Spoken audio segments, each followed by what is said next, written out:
The Time Machine. An Invention. By H.G. Wells. Introduction. The time traveler, for so it will be convenient to speak of him, was expounding a recondite matter to us. His pale grey eyes shone and twinkled, and his usually pale face was flushed and animated. The fire burnt brightly, and the soft radiance of the incandescent lights in the lilies of silver caught the bubbles that flashed and passed in our glasses. Our chairs, being his patents, embraced and caressed us rather than submitted to be sat upon, and there was that luxurious after-dinner atmosphere when thought runs gracefully free of the trammels of precision. And he put it to us in this way, marking the points with a lean forefinger, as we sat and lazily admired his earnestness over this new paradox, as we thought it, and his fecundity. You must follow me carefully. I shall have to controvert one or two ideas that are almost universally accepted. The geometry, for instance, they taught you at school is founded on a misconception. Is not that rather a large thing to expect us to begin upon? Said Philby, an argumentative person with red hair. I do not mean to ask you to accept anything without reasonable ground for it. You will soon admit as much as I need from you. You know, of course, that a mathematical line, a line of thickness, nil, has no real existence. They taught you that. Neither has a mathematical plane. These things are mere abstractions. That is all right, said the psychologist. Nor, having only length, breadth, and thickness, can a cube have a real existence. There I object, said Philby. Of course, a solid body may exist, all real things. So most people think, but wait a moment. Can an instantaneous cube exist? Don't follow you, said Philby. Can a cube that does not last for any time at all have a real existence? Philby became pensive. Clearly, the time traveler proceeded, any real body must have extension in 4 directions. It must have length, breadth, thickness, and duration. But through a natural infirmity of the flesh, which I will explain to you in a moment, we incline to overlook this fact. There are really 4 dimensions, 3 which we call the 3 planes of space, and a 4th, time. There is, however, a tendency to draw an unreal distinction between the former 3 dimensions and the latter, because it happens that our consciousness moves intermittently in one direction along the latter from the beginning to the end of our lives. That, said a very young man, making spasmodic efforts to relight his cigar over the lamp, that, we, far WV, very clear indeed. Now it is very remarkable that this is so extensively overlooked, continued the time traveler, with a slight accession of cheerfulness. Really, this is what is meant by the 4th dimension, though some people who talk about the 4th dimension do not know they mean it. It is only another way of looking at time. There is no difference between time and any of the 3 dimensions of space, except that our consciousness moves along it. But some foolish people have got hold of the wrong side of that idea. You have all heard what they have to say about this 4th dimension. I have not, said the provincial mayor. It is simply this. That space, as our mathematicians have it, is spoken of as having 3 dimensions, which one may call length, breadth, and thickness, and is always definable by reference to 3 planes, each at right angles to the others. But some philosophical people have been asking, why 3 dimensions particularly? Why not another direction at right angles to the other 3, and have even tried to construct a 4-dimensional geometry? Professor Simon Newcomb was expounding this to the New York Mathematical Society only a month or so ago. You know how on a flat surface which has only 2 dimensions we can represent a figure of a 3-dimensional solid, and similarly they think that by models of 3 dimensions they could represent one of 4 if they could master the perspective of the thing. See? I think so, murmured the provincial mayor, and, knitting his brows, he lapsed into an introspective state, his lips moving as one who repeats mystic words. Yes, I think I see it now, he said after some time, brightening in a quite transitory manner. Well, I do not mind telling you I have been at work upon this geometry of 4 dimensions for some time. Some of my results are curious. For instance, here is a portrait of a man at 8 years old, another at 15, another at 17, another at 23, and so on. All these are evidently sections, as it were, 3-dimensional representations of his 4-dimensioned being, which is a fixed and unalterable thing. Scientific people, proceeded the time traveler, after the pause required for the proper assimilation of this, know very well that time is only a kind of space. Here is a popular scientific diagram, a weather record. This line I trace with my finger shows the movement of the barometer. Yesterday it was so high, yesterday night it fell, then this morning it rose again, and so gently upward to here. Surely the mercury did not trace this line in any of the dimensions of space generally recognized, but certainly it traced such a line, and that line, therefore, we must conclude, was along the time dimension. But, said the medical man, staring hard at a coal in the fire, if time is really only a fourth dimension of space, why is it, and why has it always been, regarded as something different, and why cannot we move in time as we move about in the other dimensions of space? The time traveler smiled. Are you so sure we can move freely in space? Right and left we can go, backward and forward freely enough, and men always have done so. I admit we move freely in two dimensions. But how about up and down? Gravitation limits us there. Not exactly, said the medical man. There are balloons. But before the balloons, save for spasmodic jumping and the inequalities of the surface, man had no freedom of vertical movement. Still, they could move a little up and down, said the medical man. Easier, far easier down than up. And you cannot move at all in time. You cannot get away from the present moment. My dear sir, that is just where you are wrong. That is just where the whole world has gone wrong. We are always getting away from the present moment. Our mental existences, which are immaterial and have no dimensions, are passing along the time dimension with a uniform velocity from the cradle to the grave, just as we should travel down, if we began our existence 50 miles above the Earth's surface. But the great difficulty is this, interrupted the psychologist. You can move about in all directions of space, but you cannot move about in time. That is the germ of my great discovery. But you are wrong to say that we cannot move about in time. For instance, if I am recalling an incident very vividly, I go back to the instant of its occurrence, I become absent-minded, as you say. I jump back for a moment. Of course, we have no means of staying back for any length of time, any more than a savage or an animal has of staying 6 feet above the ground. But a civilized man is better off than the savage in this respect. He can go up against gravitation in a balloon, and why should he not hope that ultimately he may be able to stop or accelerate his drift along the time dimension, or even turn about and travel the other way? Oh, this, began Philby, is all this. Why not? Said the time traveler. It's against reason, said Philby. What reason? Said the time traveler. You can show black is white by argument, said Philby, but you will never convince me. Possibly not, said the time traveler, but now you begin to see the object of my investigations into the geometry of 4 dimensions. Long ago I had a vague inkling of a machine. To travel through time, exclaimed the very young man, that shall travel indifferently in any direction of space and time as the driver determines. Philby contented himself with laughter.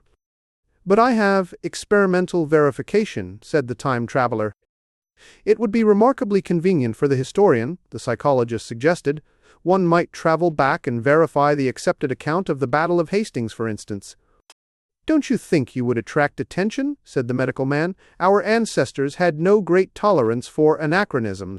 One might get one's Greek from the very lips of Homer and Plato, the very young man thought. In which case, they would certainly plough you for the little go. The German scholars have improved Greek so much. Then there is the future, said the very young man. Just think, one might invest all one's money, leave it to accumulate at interest, and hurry on ahead. To discover a society, said I, erected on a strictly communistic basis. Of all the wild, extravagant theories, began the psychologist. Yes, so it seemed to me, and so I never talked of it until— Experimental verification, cried I. You are going to verify that, Syme? The experiment, cried Philby, who was getting brain-weary. Let's see your experiment anyhow, said the psychologist, though it's all humbug, you know.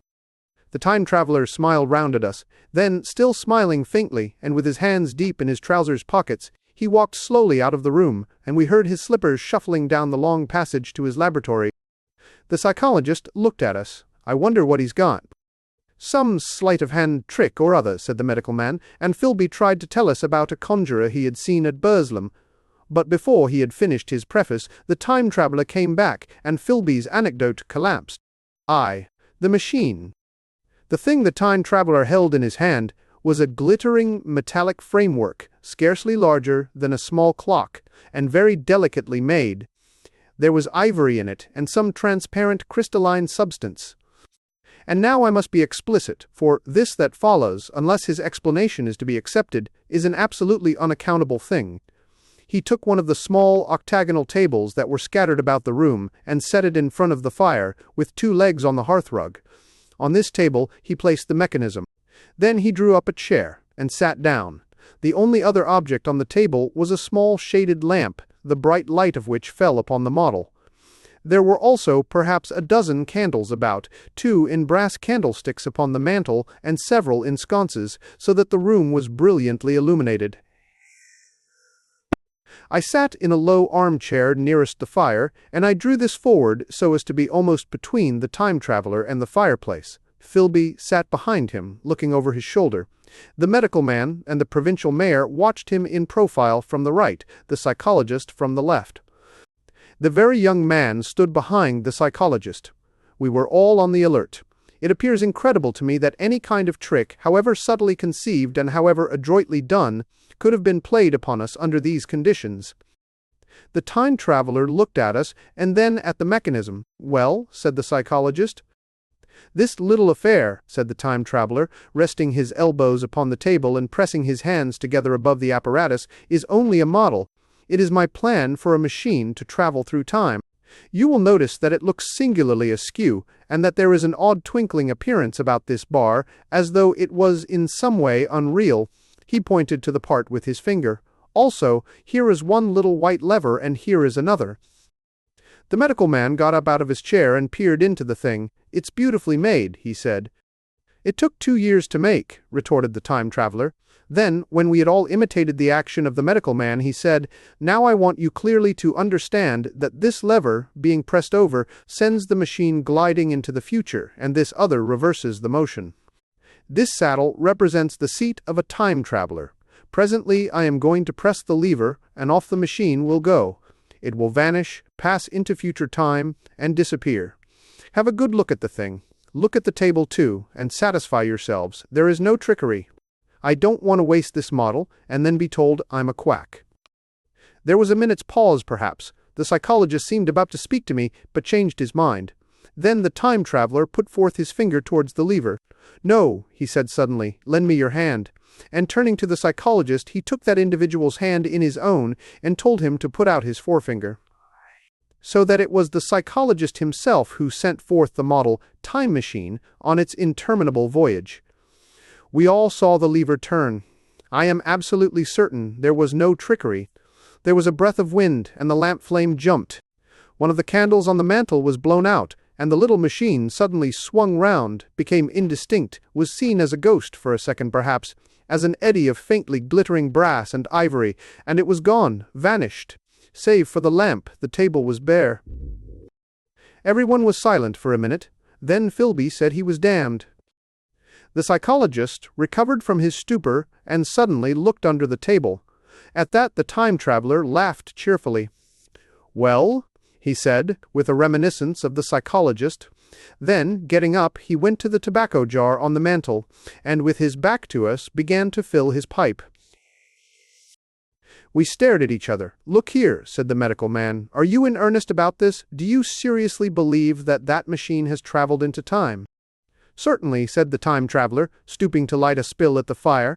Then he turned, lighting his pipe, to look at the psychologist's face. The psychologist, to show that he was not unhinged, helped himself to a cigar, and tried to light it uncut.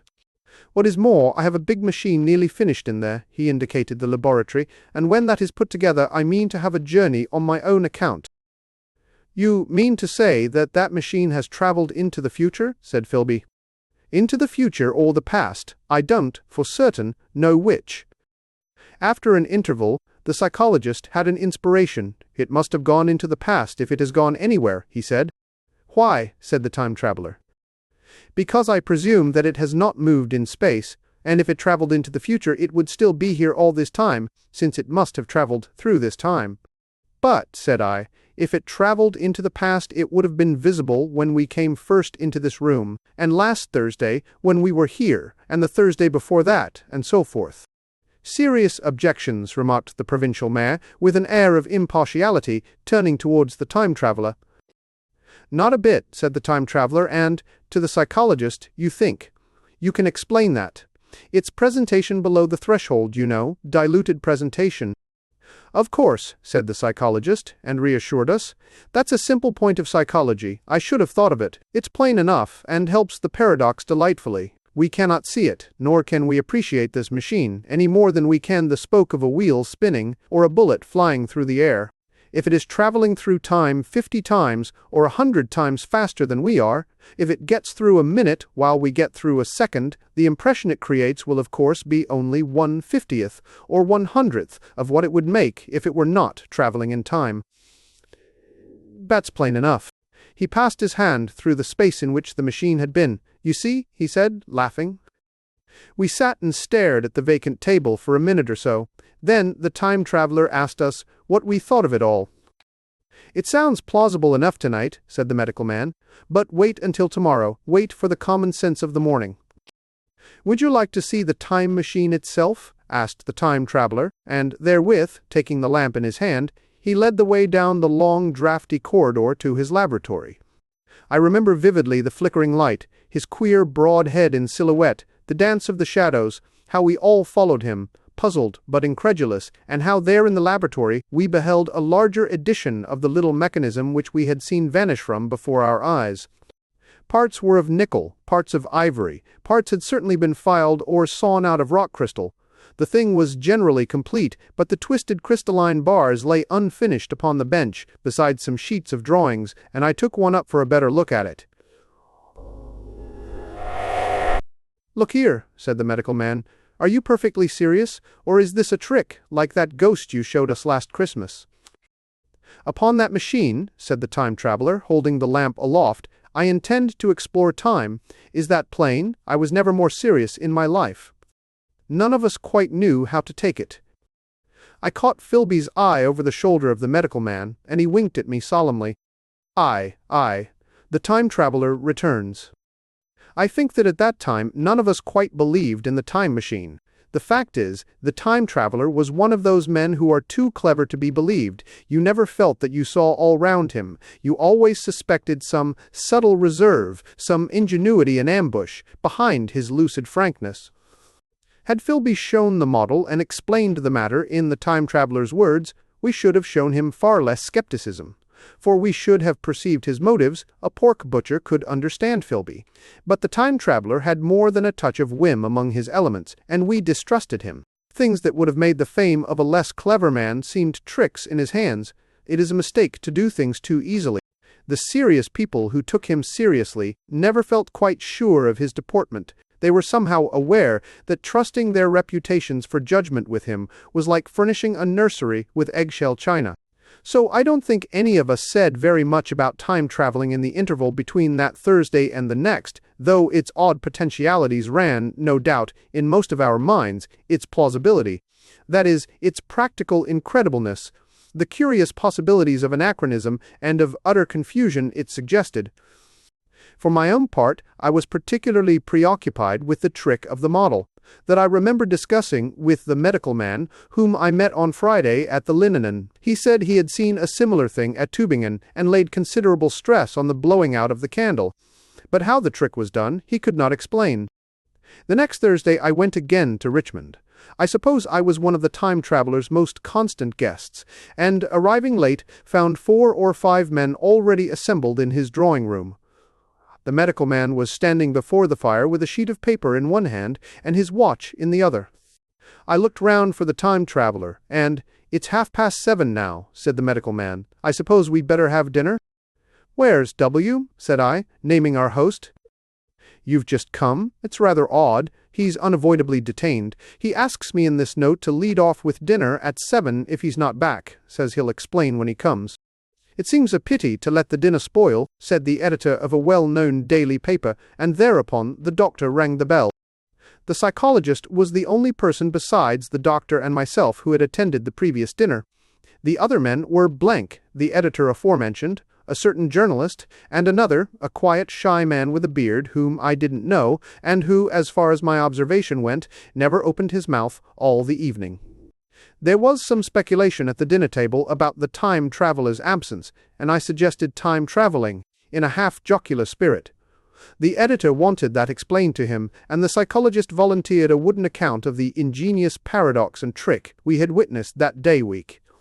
He was in the midst of his exposition when the door from the corridor opened slowly and without noise. I was facing the door and saw it first. "Hello," I said, "at last." And the door opened wider and the time traveler stood before us. I gave a cry of surprise. "Good heavens, man, what's the matter?" cried the medical man, who saw him next, and the whole tableful turned towards the door. He was in an amazing plight. His coat was dusty and dirty, and smeared with green down the sleeves, his hair disordered, and as it seemed to me greyer, either with dust and dirt, or because its colour had actually faded. His face was ghastly pale, his chin had a brown cut on it, a cut half healed, his expression was haggard and drawn, as by intense suffering. For a moment he hesitated in the doorway, as if he had been dazzled by the light. Then he came into the room. He walked with just such a limp as I have seen in footsore tramps. We stared at him in silence, expecting him to speak. He said not a word, but came painfully to the table and made a motion towards the wine. The editor filled a glass of champagne and pushed it towards him. He drained it, and it seemed to do him good, for he looked round the table, and the ghost of his old smile flickered across his face. "What on earth have you been up to, man?" said the doctor. The time traveler did not seem to hear. "Don't let me disturb you," he said, with a certain faltering articulation. "I'm all right." He stopped, held out his glass for more, and took it off at a draught. His eyes grew brighter, and a faint colour came into his cheeks. His glance flickered over our faces with a certain dull approval, and then went round the warm and comfortable room. Then he spoke again, still, as it were, feeling his way among his words. "I'm going to wash and dress, and then I'll come down and explain things. Tor, save me some of that mutton. I'm starving for a bit of meat." He looked across at the editor, who was a rare visitor, and hoped he was all right. The editor began a question. "Tell you presently," said the time traveler. "I'm funny. Be all right in a minute." He put down his glass and walked towards the staircase door. Again I remarked his lameness and the soft padding sound of his footfall, and standing up in my place, I saw his feet as he went out. He had nothing on them but a pair of tattered, blood-stained socks. Then the door closed upon him. I had half a mind to follow, till I remembered how he detested any fuss about himself. For a minute, perhaps, my mind was wool-gathering. Then, "Remarkable behavior of an eminent scientist," I heard the editor say, thinking after his wont in headlines. And this brought my attention back to the bright dinner table. "What's the game?" said the journalist. "Has he been doing the amateur cadger? I don't follow." I met the eye of the psychologist and read my own interpretation in his face. I thought of the time traveler limping painfully upstairs. I don't think anyone else had noticed his lameness. The first to recover completely from this surprise was the medical man, who rang the bell. The time traveler hated to have servants waiting at dinner for a hot plate.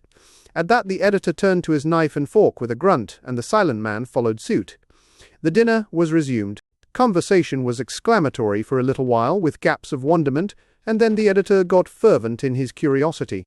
Does our friend eke out his modest income with a crossing? Or has he his Nebuchadnezzar phases? He inquired. I feel assured it's this business of the time machine, I said, and took up the psychologist's account of our previous meeting. The new guests were frankly incredulous. The editor raised objections. What was this time traveling? A man couldn't cover himself with dust by rolling in a paradox, could he? And then, as the idea came home to him, he resorted to caricature. Hadn't they any clothes brushes in the future? The journalist, too, would not believe at any price, and joined the editor in the easy work of heaping ridicule on the whole thing. They were both the new kind of journalist, very joyous, irreverent young men. Our special correspondent in the Day After Tomorrow reports, the journalist was saying, or rather shouting, when the time traveler came back. He was dressed in ordinary evening clothes, and nothing save his haggard look remained of the change that had startled me. "I say," said the editor hilariously, "these chaps here say you have been traveling into the middle of next week. Tell us all about Little Rosebery, will you? What will you take for the lot?" The time traveler came to the place reserved for him without a word. He smiled quietly, in his old way. "Where's my mutton?" he said. "What a treat it is to stick a fork into meat again." "The story," cried the editor. "Story be damned," said the time traveler. "I want something to eat. I won't say a word until I get some peptone into my arteries, thanks, and the salt." "One word," said I. "Have you been time traveling?" "Yes," said the time traveler, with his mouth full, nodding his head. "I'd give a shilling a line for a verbatim note," said the editor. The time traveler pushed his glass towards the silent man and rang it with his fingernail, at which the silent man, who had been staring at his face, started convulsively and poured him wine. The rest of the dinner was uncomfortable. For my own part, sudden questions kept on rising to my lips, and I dare say it was the same with the others. The journalist tried to relieve the tension by telling anecdotes of Hetty Potter. The time traveler devoted his attention to his dinner and displayed the appetite of a tramp. The medical man smoked a cigarette and watched the time traveler through his eyelashes. The silent man seemed even more clumsy than usual, and drank champagne with regularity and determination out of sheer nervousness. At last the time traveler pushed his plate away and looked round us. "I suppose I must apologize," he said. "I was simply starving. I've had a most amazing time." He reached out his hand for a cigar and cut the end. "But come into the smoking room. It's too long a story to tell over greasy plates," and ringing the bell in passing, he led the way into the adjoining room.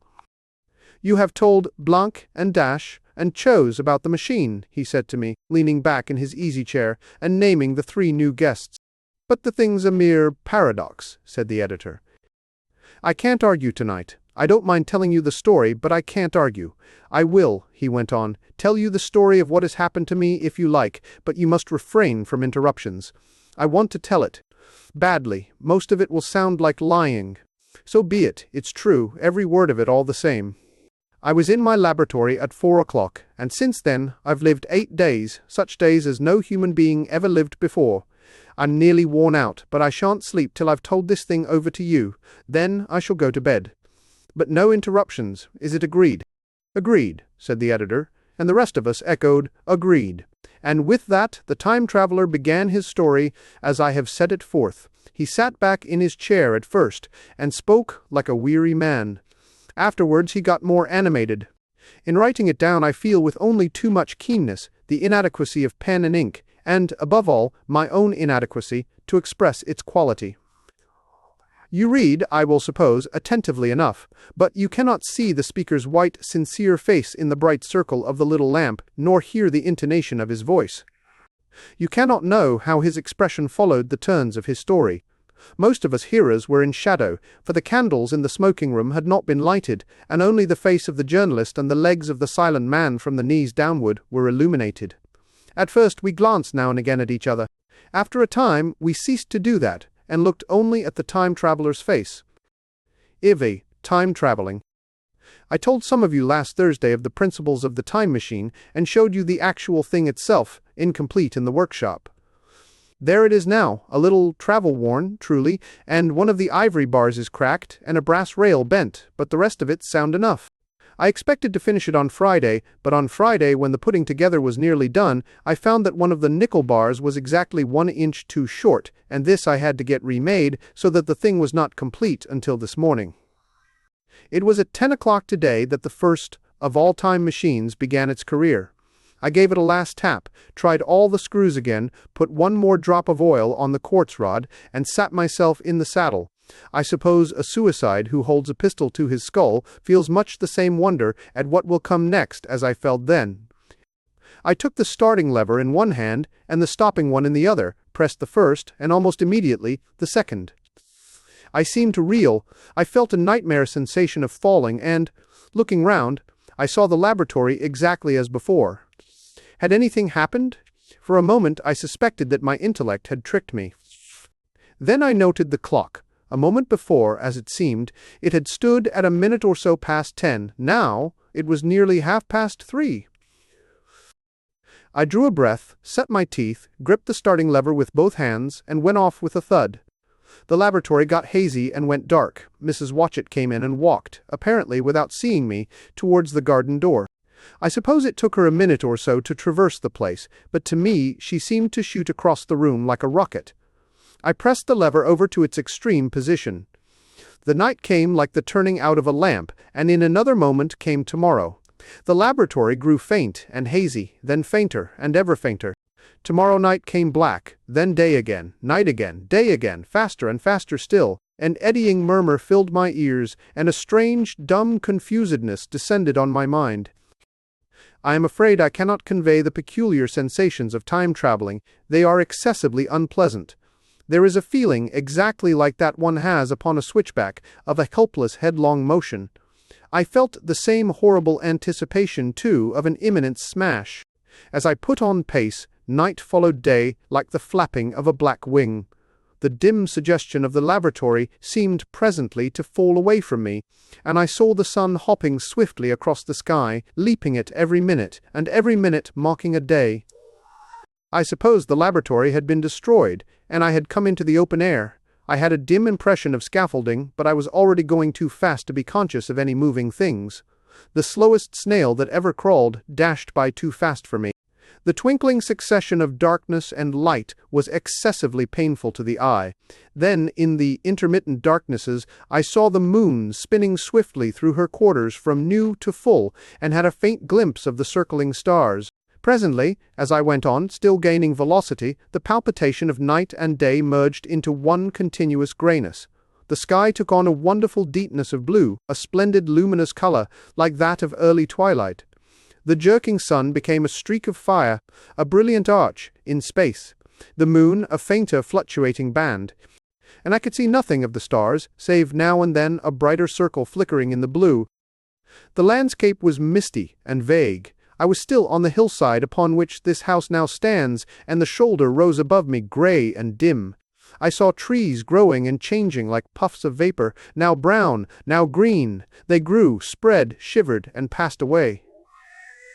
I saw huge buildings rise up faint and fair, and pass like dreams. The whole surface of the earth seemed changed, melting and flowing under my eyes.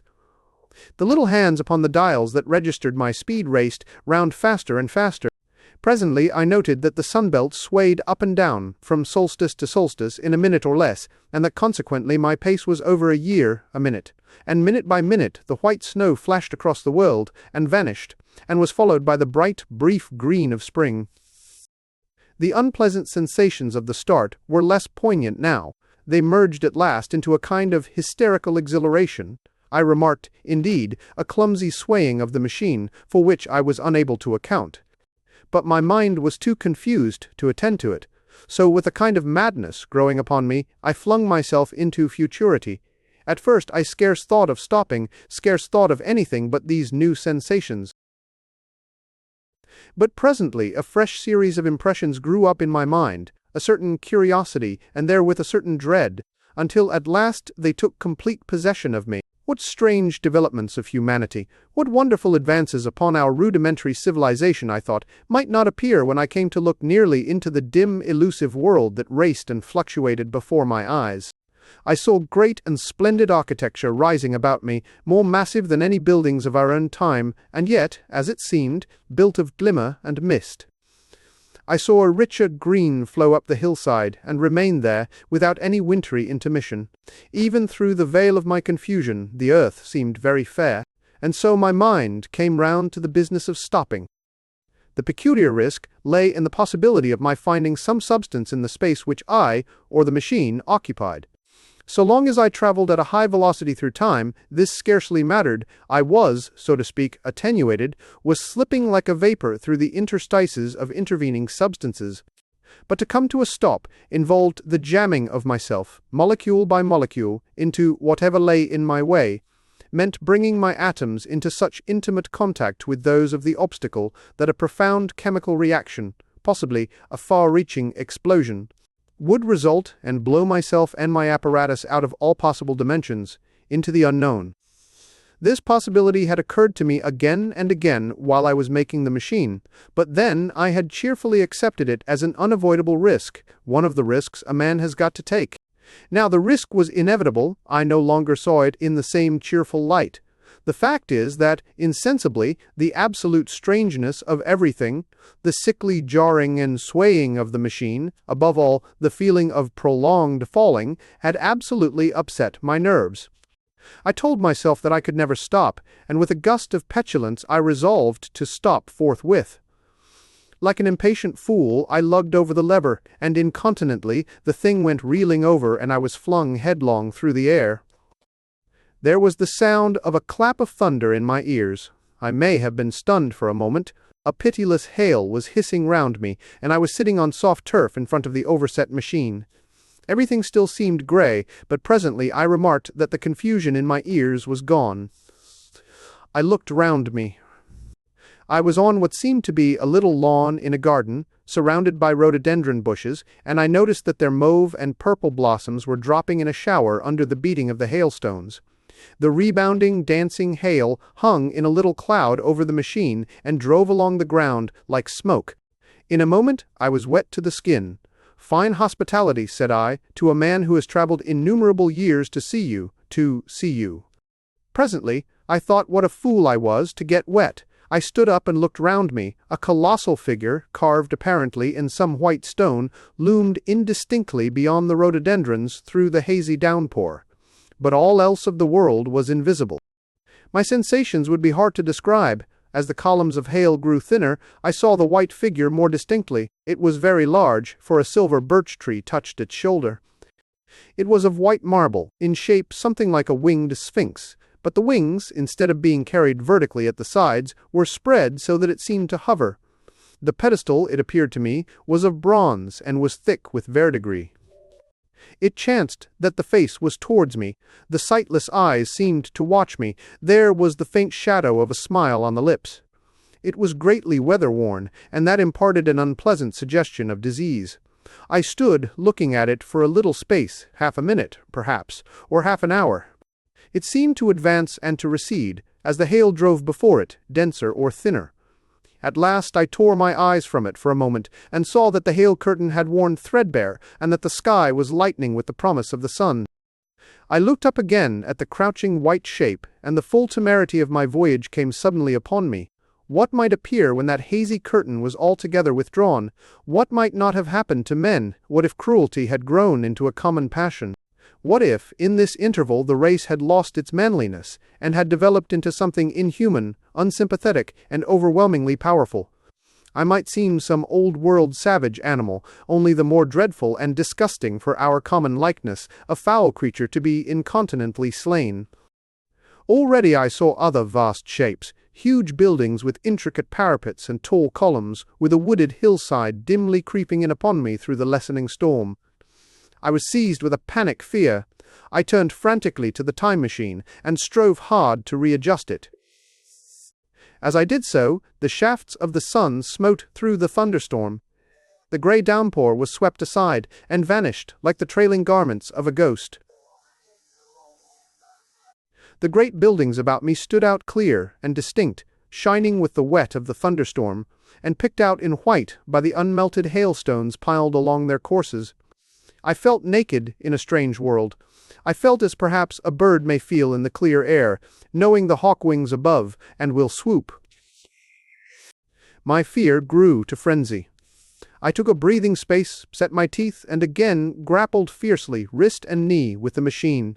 It gave under my desperate onset and turned over. It struck my chin violently. One hand on the saddle, the other on the lever, I stood panting heavily, in attitude to mount again.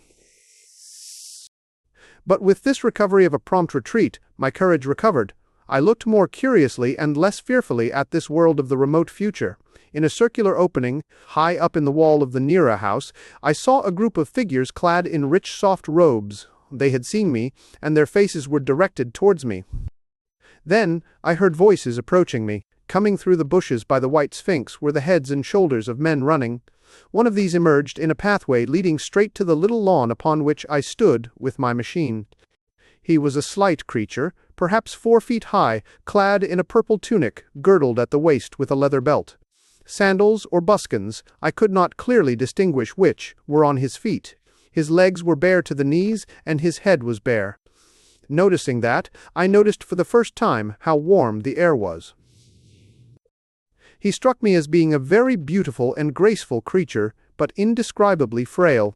His flushed face reminded me of the more beautiful kind of consumptive, that hectic beauty of which we used to hear so much. At the sight of him I suddenly regained confidence. I took my hands from the machine. In the golden age. In another moment we were standing face to face, I and this fragile thing out of futurity. He came straight up to me and laughed into my eyes. The absence from his bearing of any sign of fear struck me at once. Then he turned to the 2 others who were following him, and spoke to them in a strange and very sweet and liquid tongue. There were others coming, and presently a little group of perhaps 8 or 10 of these exquisite creatures were about me. One of them addressed me. It came into my head, oddly enough, that my voice was too harsh and deep for them, so I shook my head and, pointing to my ears, shook it again. He came a step forward, hesitated, and then touched my hand. Then I felt other soft little tentacles upon my back and shoulders. They wanted to make sure I was real. There was nothing in this at all alarming. Indeed, there was something in these pretty little people that inspired confidence, a graceful gentleness, a certain childlike ease. And besides, they looked so frail that I could fancy myself flinging the whole dozen of them about like 9-pins. But I made a sudden motion to warn them when I saw their little pink hands feeling at the time machine.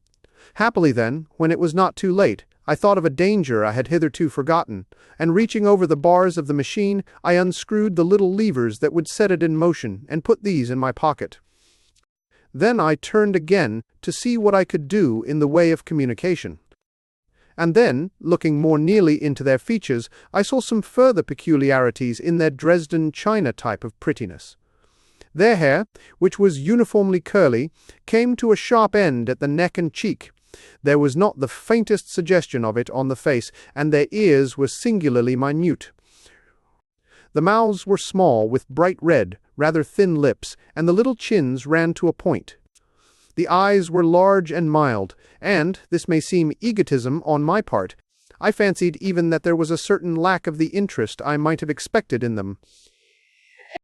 As they made no effort to communicate with me, but simply stood round me smiling and speaking in soft cooing notes to each other, I began the conversation.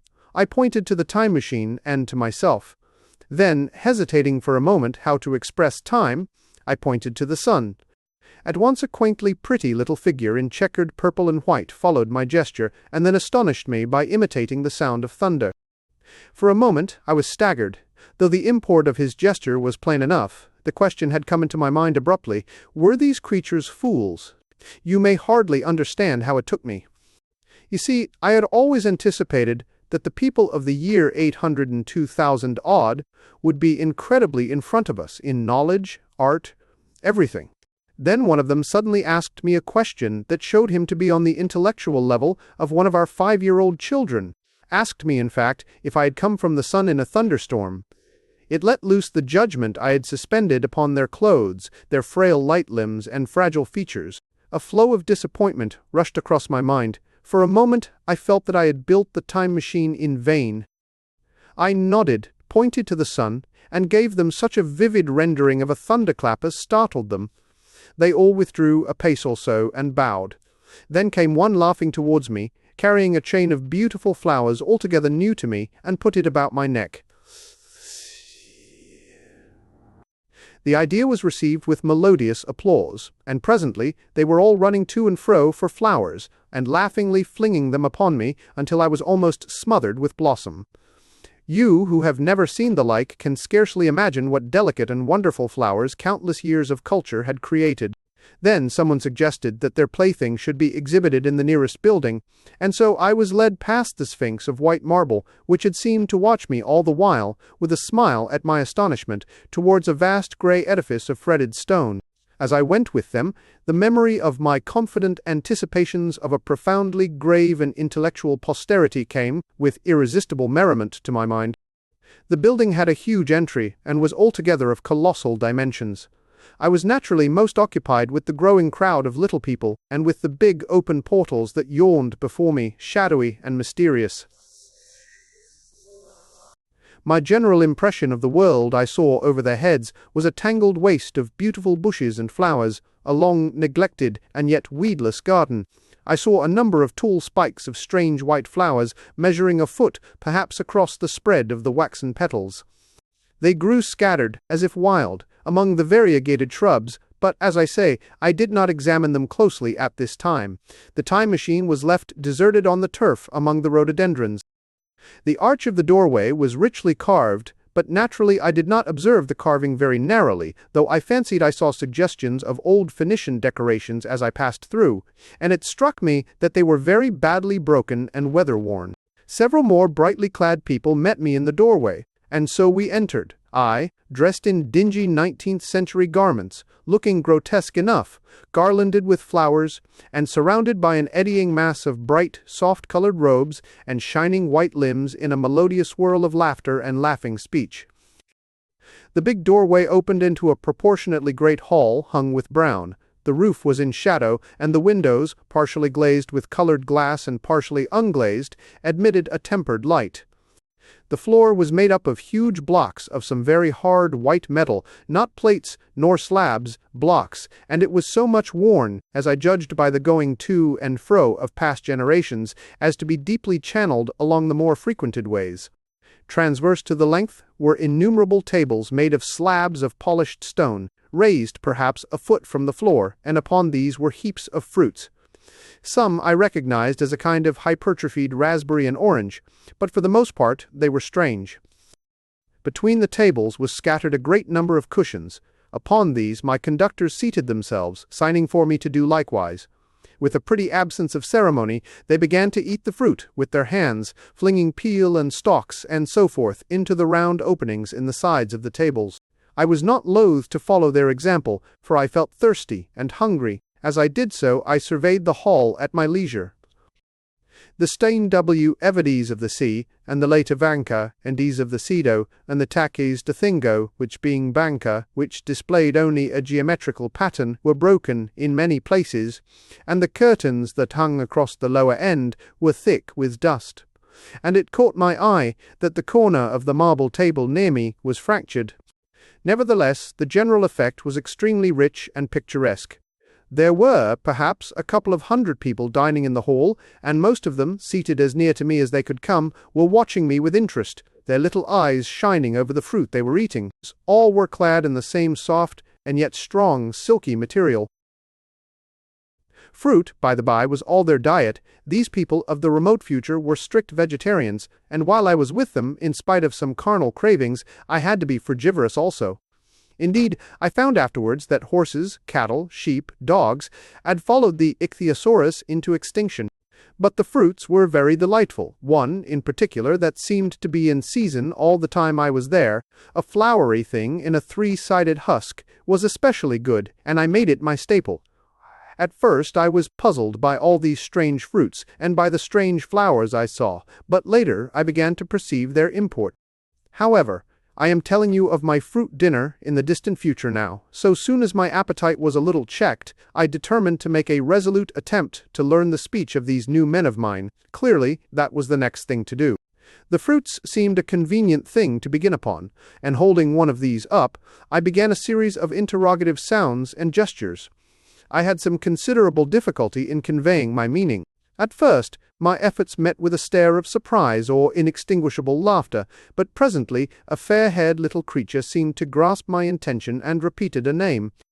They had to chatter and explain the business at great length to each other, and my first attempts to make the exquisite little sounds of their language caused an immense amount of genuine, if uncivil, amusement. However, I felt like a schoolmaster amidst children, and persisted, and presently I had a score of noun substantives at least at my command, and then I got to demonstrative pronouns, and even the verb to eat. But it was slow work, and the little people soon tired and wanted to get away from my interrogations, so I determined, rather of necessity, to let them give their lessons in little doses when they felt inclined. And very little doses I found they were before long, for I never met people more indolent or more easily fatigued. v. The sunset of mankind. A queer thing I soon discovered about my little hosts, and that was their lack of interest. They would come to me with eager cries of astonishment, like children, but, like children, they would soon stop examining me and wander away after some other toy. The dinner and my conversational beginnings ended, I noted for the first time that almost all those who had surrounded me at first were gone. It is odd, too, how speedily I came to disregard these little people. I went out through the portal into the sunlit world again as soon as my hunger was satisfied. I was continually meeting more of these men of the future, who would follow me a little distance, chatter and laugh about me, and, having smiled and gesticulated in a friendly way, leave me again to my own devices. The calm of evening was upon the world as I emerged from the great hall, and the scene was lit by the warm glow of the setting sun.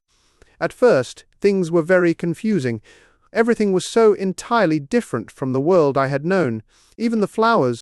The big building I had left was situated on the slope of a broad river valley, but the Thames had shifted, perhaps, a mile from its present position. I resolved to mount to the summit of a crest, perhaps a mile and a half away, from which I could get a wider view of this, our planet, in the year 802,701 A.D. For that, I should explain, was the date the little dials of my machine recorded. As I walked, I was watching for every impression that could possibly help to explain the condition of ruinous splendor in which I found the world, for ruinous it was. A little way up the hill, for instance, was a great heap of granite, bound together by masses of aluminium, a vast labyrinth of precipitous walls and crumpled heaps, amidst which were thick heaps of very beautiful pagoda-like plants, nettles possibly, but wonderfully tinted with brown about the leaves, and incapable of stinging. It was evidently the derelict remains of some vast structure, to what end built I could not determine. It was here that I was destined, at a later date, to have a very strange experience, the first intimation of a still stranger discovery, but of that I will speak in its proper place. Looking round, with a sudden thought, from a terrace on which I rested for a while, I realized that there were no small houses to be seen. Apparently the single house, and possibly even the household, had vanished. Here and there among the greenery were palace-like buildings, but the house and the cottage, which form such characteristic features of our own English landscape, had disappeared. Communism, said I to myself.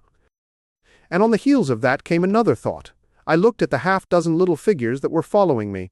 Then, in a flash, I perceived that all had the same form of costume, the same soft hairless visage, and the same girlish rotundity of limb. It may seem strange, perhaps, that I had not noticed this before. But everything was so strange. Now I saw the fact plainly enough. In costume, and in all the differences of texture and bearing that now mark off the sexes from each other, these people of the future were alike, and the children seemed to my eyes to be but the miniatures of their parents. I judged then that the children of that time were extremely precocious, physically at least, and I found afterwards abundant verification of my opinion. Seeing the ease and security in which these people were living, I felt that this close resemblance of the sexes was after all what one would expect. For the strength of a man and the softness of a woman, the institution of the family, and the differentiation of occupations are mere militant necessities of an age of physical force. Where population is balanced and abundant, much childbearing becomes an evil rather than a blessing to the state. Where violence comes but rarely and offspring are secure, there is less necessity, indeed, there is no necessity, for an efficient family, and the specialization of the sexes with reference to their children's needs disappears. We see some beginnings of this even in our own time, and in this future age it was complete. This, I must remind you, was my speculation at the time. Later, I was to appreciate how far it fell short of the reality. While I was musing upon these things, my attention was attracted by a pretty little structure, like a well under a cupola. I thought in a transitory way of the oddness of wells still existing, and then resumed the thread of my speculations. There were no large buildings towards the top of the hill, and as my walking powers were evidently miraculous, I was presently left alone for the first time. With a strange sense of freedom and adventure, I pushed on up to the crest. There I found a seat of some yellow metal that I did not recognize, corroded in places with a kind of pinkish rust, and half smothered in soft moss, the armrests cast and filed into the resemblance of griffins' heads. I sat down on it, and I surveyed the broad view of our old world under the sunset of that long day. It was as sweet and fair a view as I have ever seen. The sun had already gone below the horizon, and the west was flaming gold, touched with some horizontal bars of purple and crimson. Below was the valley of the Thames, in which the river lay like a band of burnished steel. I have already spoken of the great palaces dotted about among the variegated greenery, some in ruins and some still occupied. Here and there rose a white or silvery figure in the waste garden of the earth. Here and there came the sharp vertical line of some cupola or obelisk. There were no hedges, no signs of proprietary rights, no evidences of agriculture. The whole earth had become a garden. So watching, I began to put my interpretation upon the things I had seen, and as it shaped itself to me that evening, my interpretation was something in this way. Afterwards, I found I had got only a half-truth, or only a glimpse of one facet of the truth. It seemed to me that I had happened upon humanity upon the wane. The ruddy sunset set me thinking of the sunset of mankind. For the first time, I began to realize an odd consequence of the social effort in which we are at present engaged. And yet, come to think, it is a logical consequence enough. Strength is the outcome of need. Security sets a premium on feebleness. The work of ameliorating the conditions of life, the true civilizing process that makes life more and more secure, had gone steadily on to a climax. One triumph of a united humanity over nature had followed another. Things that are now mere dreams had become projects deliberately put in hand and carried forward. And the harvest was what I saw. After all, the sanitation and the agriculture of today are still in the rudimentary stage. The science of our time has attacked but a little department of the field of human disease, but, even so, it spreads its operations very steadily and persistently. Our agriculture and horticulture destroy a weed just here and there, and cultivate perhaps a score or so of wholesome plants, leaving the greater number to fight out a balance as they can. We improve our favorite plants and animals, and how few they are, gradually by selective breeding, now a new and better peach, now a seedless grape, now a sweeter and larger flower, now a more convenient breed of cattle. We improve them gradually, because our ideals are vague and tentative, and our knowledge is very limited, because nature too is shy and slow in our clumsy hands. Some day all this will be better organized, and still better. That is the drift of the current, in spite of the eddies. The whole world will be intelligent, educated, and cooperating. Things will move faster and faster towards the subjugation of nature. In the end, wisely and carefully we shall readjust the balance of animal and vegetable life to suit our human needs. This adjustment, I say, must have been done, and done well, done indeed for all time, in the space of time across which my machine had leapt. The air was free from gnats, the earth from weeds or fungi. Everywhere were fruits and sweet and delightful flowers. Brilliant butterflies flew hither and thither.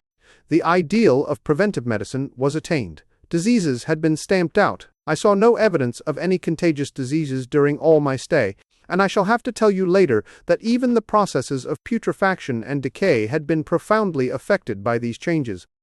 Social triumphs, too, had been effected. I saw mankind housed in splendid shelters, gloriously clothed, and as yet I had found them engaged in no toil.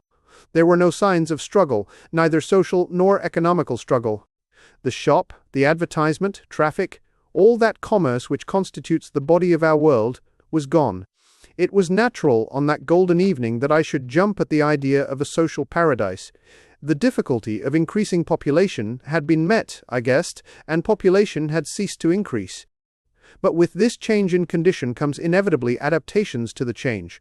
What, unless biological science is a mass of errors, is the cause of human intelligence and vigor, hardship and freedom, conditions under which the active, strong, and subtle survive and the weaker go to the wall, conditions that put a premium upon the loyal alliance of capable men, upon self-restraint, patience, and decision, and the institution of the family, and the emotions that arise therein, the fierce jealousy, the tenderness for offspring, parental self-devotion, all found their justification and support in the imminent dangers of the young. There is a sentiment arising, and it will grow, against connubial jealousy, against fierce maternity, against passion of all sorts, unnecessary things now, and things that make us uncomfortable, savage survivals, discords in a refined and pleasant life. I thought of the physical slightness of the people, their lack of intelligence, and those big abundant ruins, and it strengthened my belief in a perfect conquest of nature. For after the battle comes quiet. Humanity had been strong, energetic, and intelligent, and had used all its abundant vitality to alter the conditions under which it lived. And now came the reaction of the altered conditions.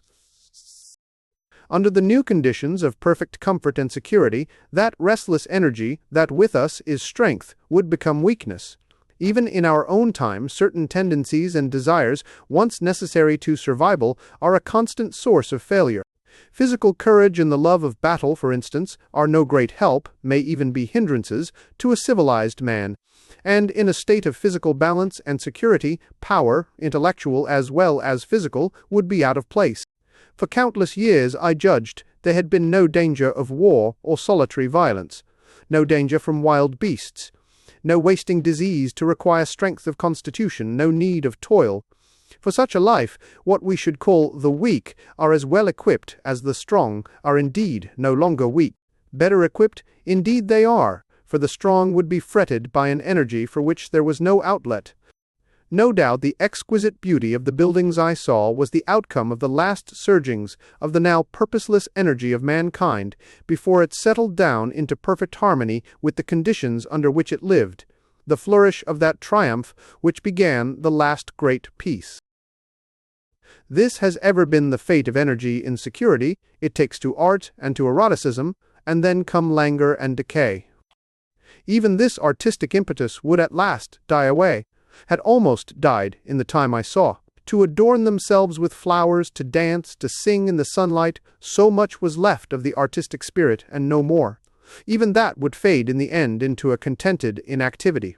We are kept keen on the grindstone of pain and necessity, and it seemed to me that here was that hateful grindstone, broken at last. As I stood there in the gathering dark, I thought that in this simple explanation I had mastered the problem of the world, mastered the whole secret of these delicious people. Possibly the checks they had devised for the increase of population had succeeded too well, and their numbers had rather diminished than kept stationary. That would account for the abandoned ruins. Very simple was my explanation, and plausible enough, as most wrong theories are. A sudden shock. As I stood there musing over this too perfect triumph of man, the full moon, yellow and gibbous, came up out of an overflow of silver light in the northeast. The bright little figures ceased to move about below, a noiseless owl flitted by, and I shivered with the chill of the night. I determined to descend and find where I could sleep. I looked for the building I knew. Then my eye traveled along to the figure of the white sphinx upon the pedestal of bronze, growing distinct as the light of the rising moon grew brighter. I could see the silver birch against it. There was the tangle of rhododendron bushes, black in the pale light, and there was the little lawn. I looked at the lawn again. A queer doubt chilled my complacency. No, said I stoutly to myself, that was not the lawn. But it was the lawn, for the white, leprous face of the sphinx was towards it. Can you imagine what I felt as this conviction came home to me? But you cannot. The time machine was gone. At once, like a lash across the face, came the possibility of losing my own age, of being left helpless in this strange new world. The bare thought of it was an actual physical sensation. I could feel it grip me at the throat and stop my breathing. In another moment, I was in a passion of fear and running with great leaping strides down the slope. Once I fell headlong and cut my face. I lost no time in stanching the blood, but jumped up and ran on, with a warm trickle down my cheek and chin. All the time I ran, I was saying to myself, they have moved it a little, pushed it under the bushes out of the way. Nevertheless, I ran with all my might. All the time, with the certainty that sometimes comes with excessive dread, I knew that such assurance was folly, knew instinctively that the machine was removed out of my reach. My breath came with pain.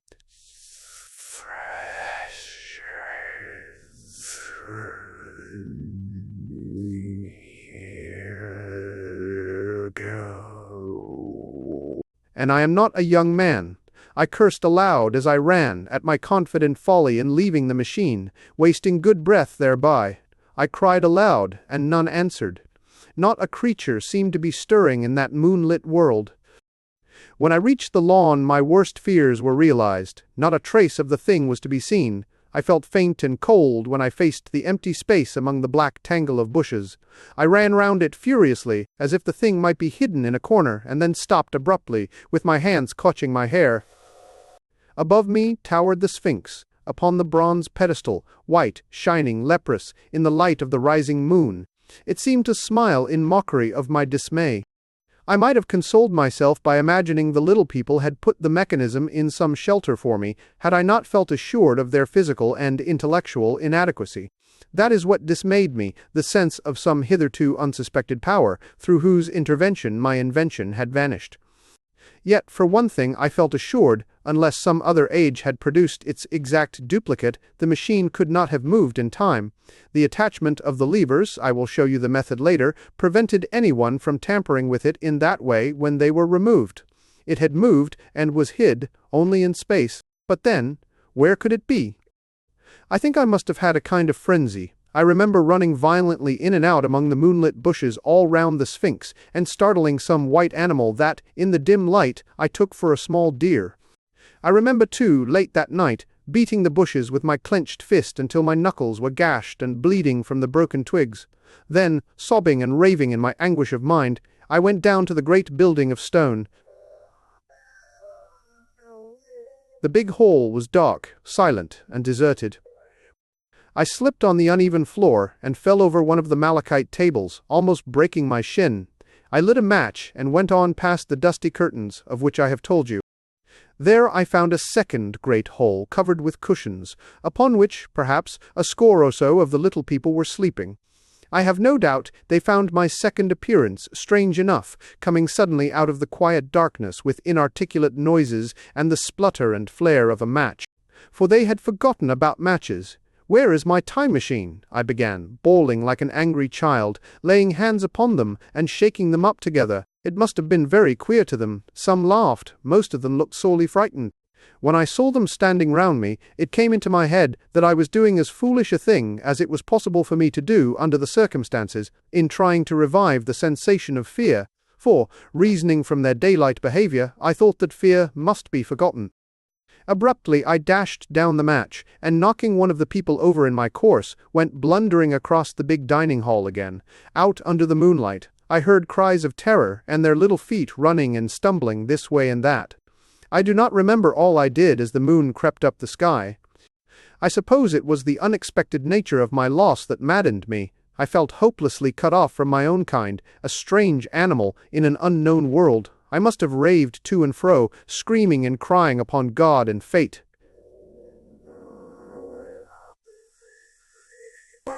Of looking in this impossible place and that, of groping among moonlit ruins and touching strange creatures in the black shadows, at last, of lying on the ground near the Sphinx and weeping with absolute wretchedness, even anger at the folly of leaving the machine having leaked away with my strength.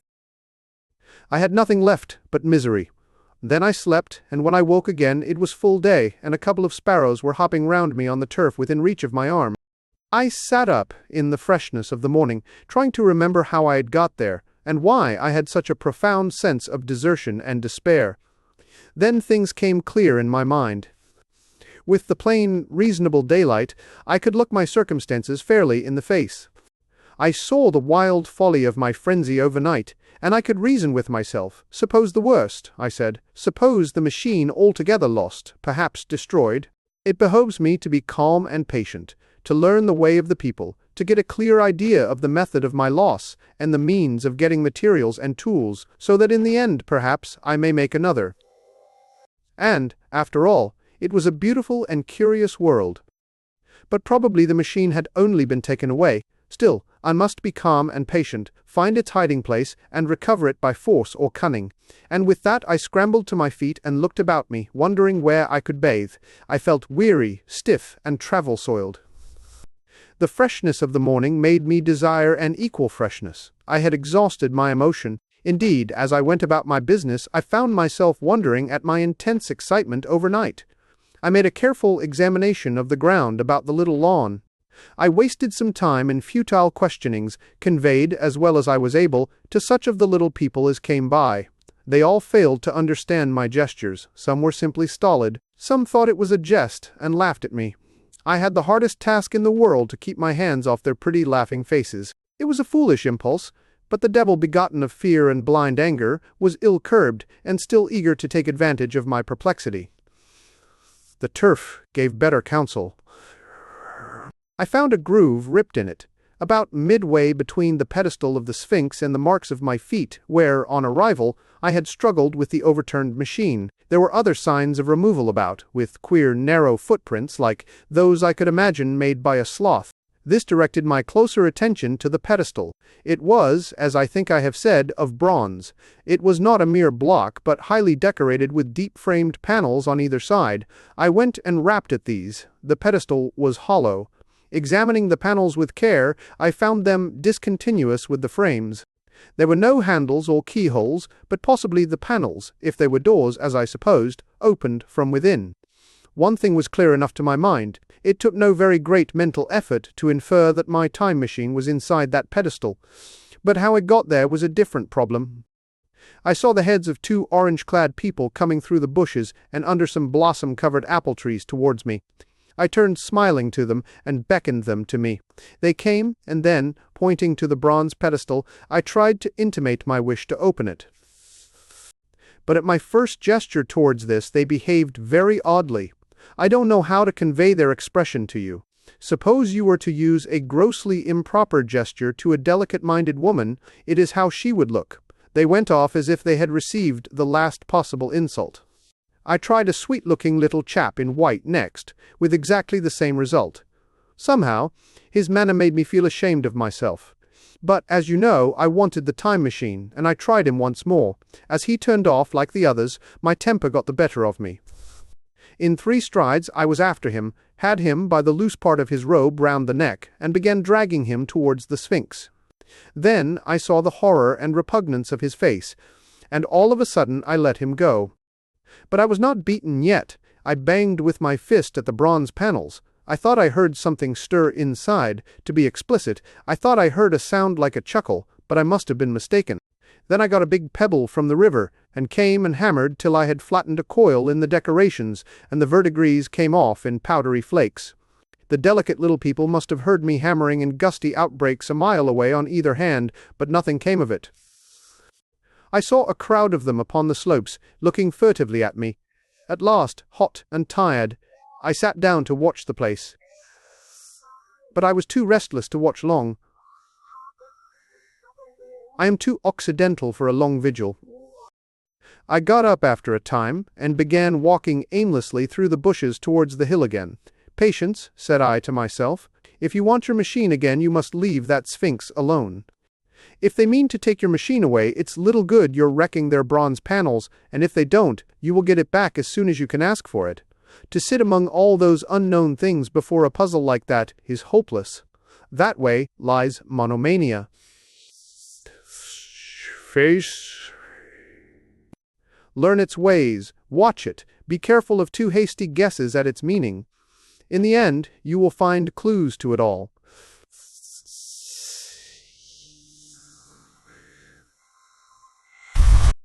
I had made myself the most complicated and the most hopeless trap that ever a man devised.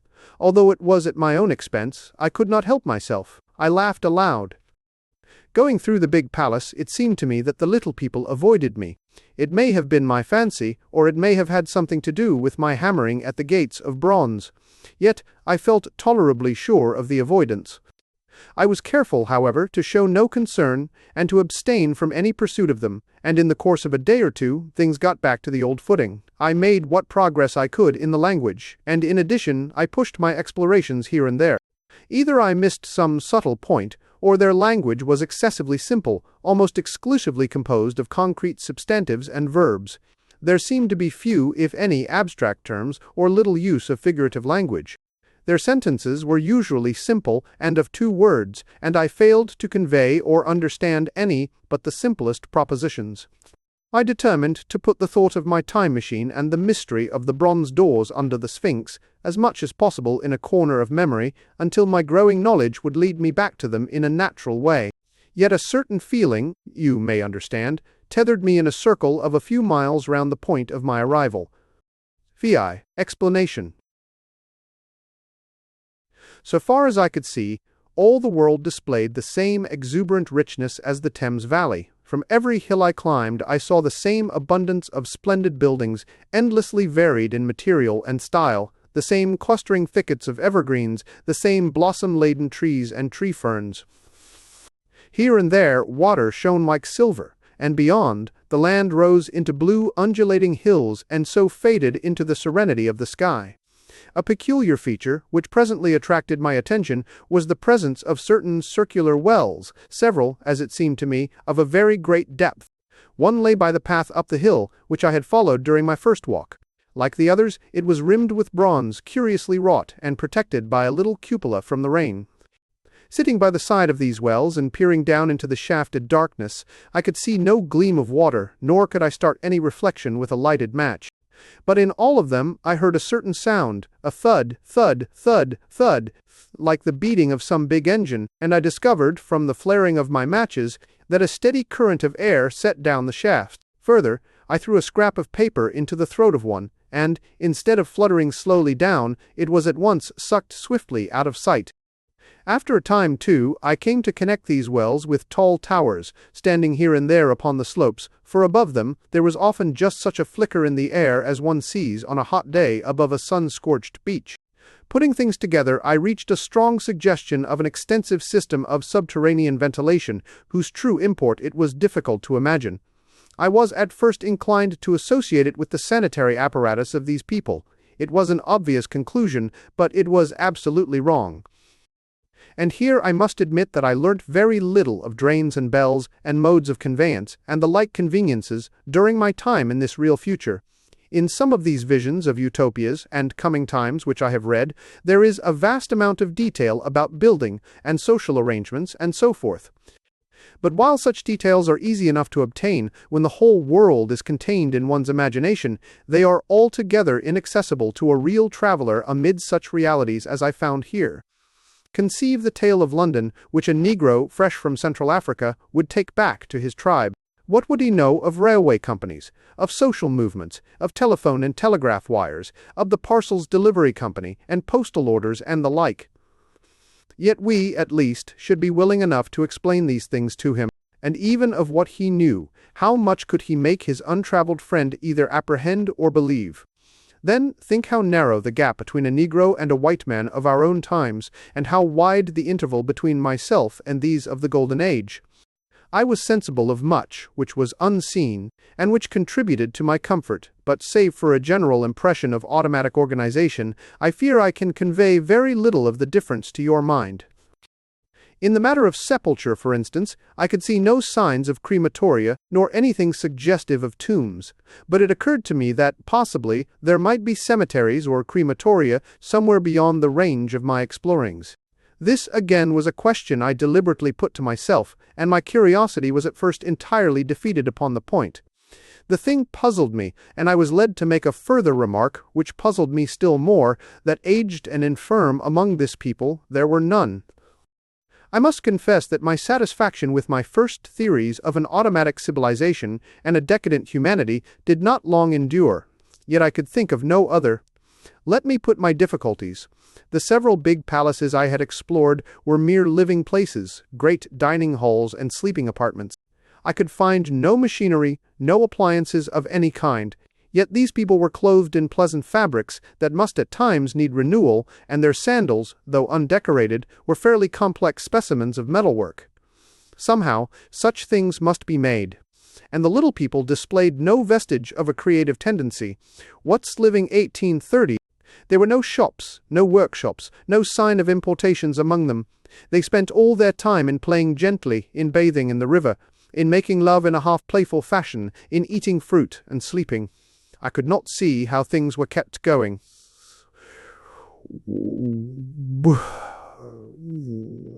Then again, about the time machine, something, I knew not what, had taken it into the hollow pedestal of the White Sphinx. Why? Or for the life of me I could not imagine. All for the life of me I could not imagine. Those waterless wells, too, those flickering pillars. I felt, how shall I put it? Suppose you found an inscription, with sentences here and there in excellent plain English, and interpolated therewith, others made up of words, of letters even, absolutely unknown to you. Well, on the third day of my visit, that was how the world of 802,701 presented itself to me. That day, too, I made a friend, of a sort. It happened that, as I was watching some of the little people bathing in a shallow, one of them was seized with cramp and began drifting downstream. The main current ran rather swiftly, but not too strongly for even a moderate swimmer. It will give you an idea, therefore, of the strange deficiency in these creatures when I tell you that none made the slightest attempt to rescue the weakly crying little thing which was drowning before their eyes. When I realized this, I hurriedly slipped off my clothes, and, wading in at a point lower down, I caught the poor mite and drew her safe to land. A little rubbing of the limbs soon brought her round, and I had the satisfaction of seeing she was all right before I left her. I had got to such a low estimate of her kind that I did not expect any gratitude from her. In that, however, I was wrong. This happened in the morning. In the afternoon I met my little woman, as I believe it was, as I was returning towards my centre from an exploration, and she received me with cries of delight, and presented me with a big garland of flowers, evidently made for me, and me alone. The thing took my imagination. Very possibly I had been feeling desolate. At any rate, I did my best to display my appreciation of the gift. We were soon seated together in a little stone arbor, engaged in conversation, chiefly of smiles. The creature's friendliness affected me exactly as a child's might have done. We passed each other flowers, and she kissed my hands. I did the same to hers. Then I tried talk, and found that her name was Weena, which, though I don't know what it meant, somehow seemed appropriate enough. That was the beginning of a queer friendship which lasted a week, and ended, as I will tell you. She was exactly like a child. She wanted to be with me always. She tried to follow me everywhere, and on my next journey out and about it went to my heart to tire her down, and leave her at last exhausted and calling after me rather plaintively. But the problems of the world had to be mastered. I had not, I said to myself, come into the future to carry on a miniature flirtation. Yet her distress when I left her was very great. Her expostulations at the parting were sometimes frantic, and I think, altogether, I had as much trouble as comfort from her devotion.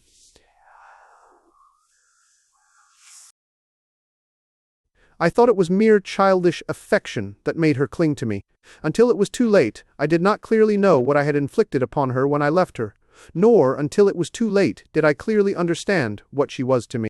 For, by merely seeming fond of me, and showing in her weak, futile way that she cared for me, the little doll of a creature presently gave my return to the neighborhood of the White Sphinx almost the feeling of coming home, and I would watch for her tiny figure of white and gold so soon as I came over the hill.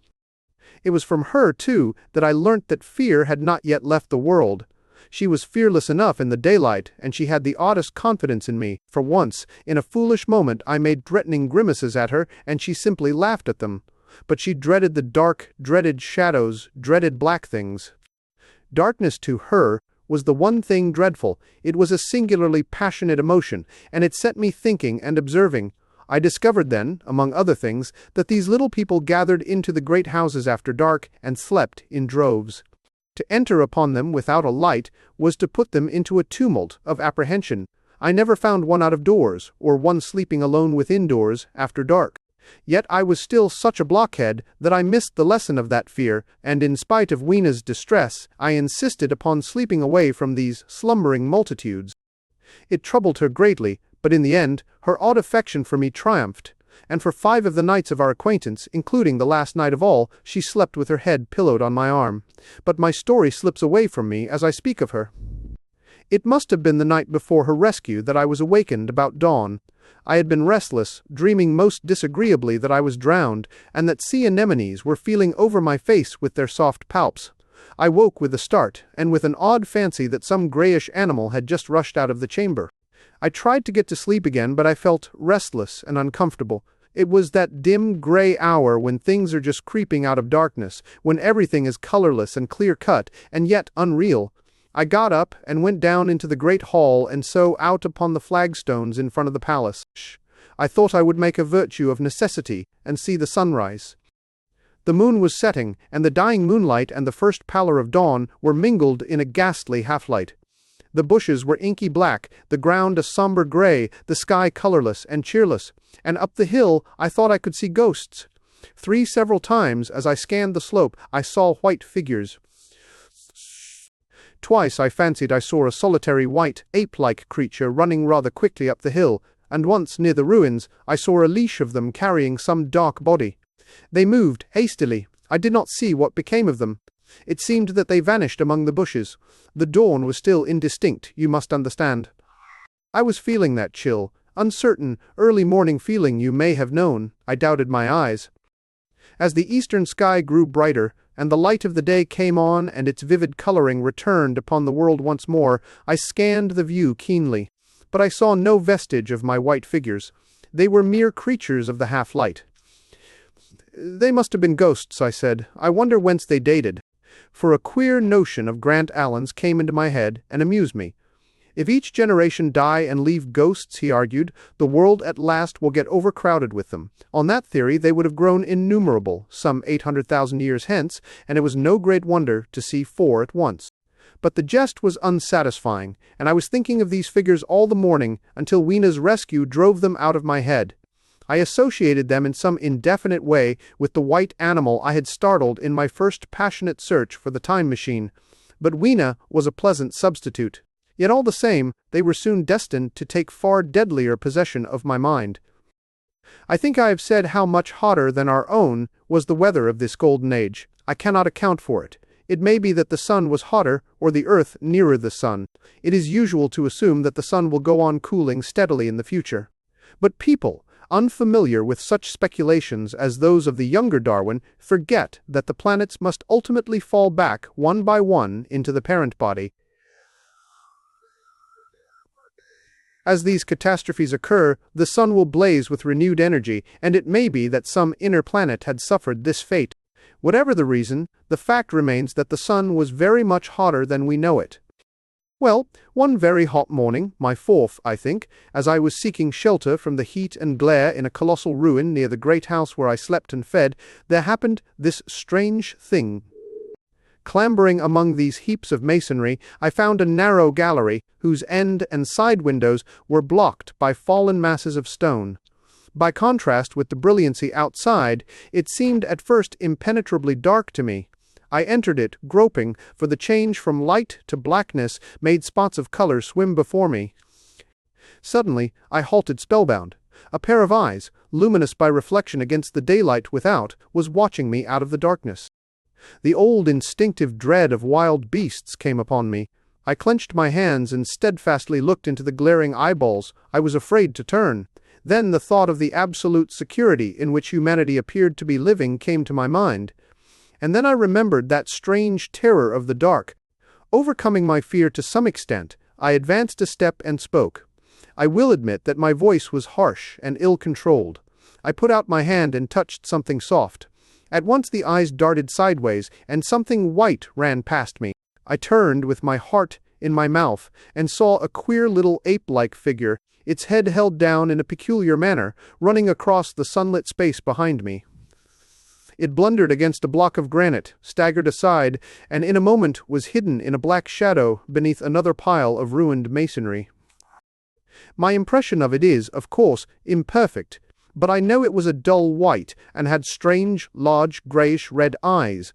Also, that there was flaxen hair on its head and down its back. But, as I say, it went too fast for me to see distinctly. I cannot even say whether it ran on all fours, or only with its forearms held very low.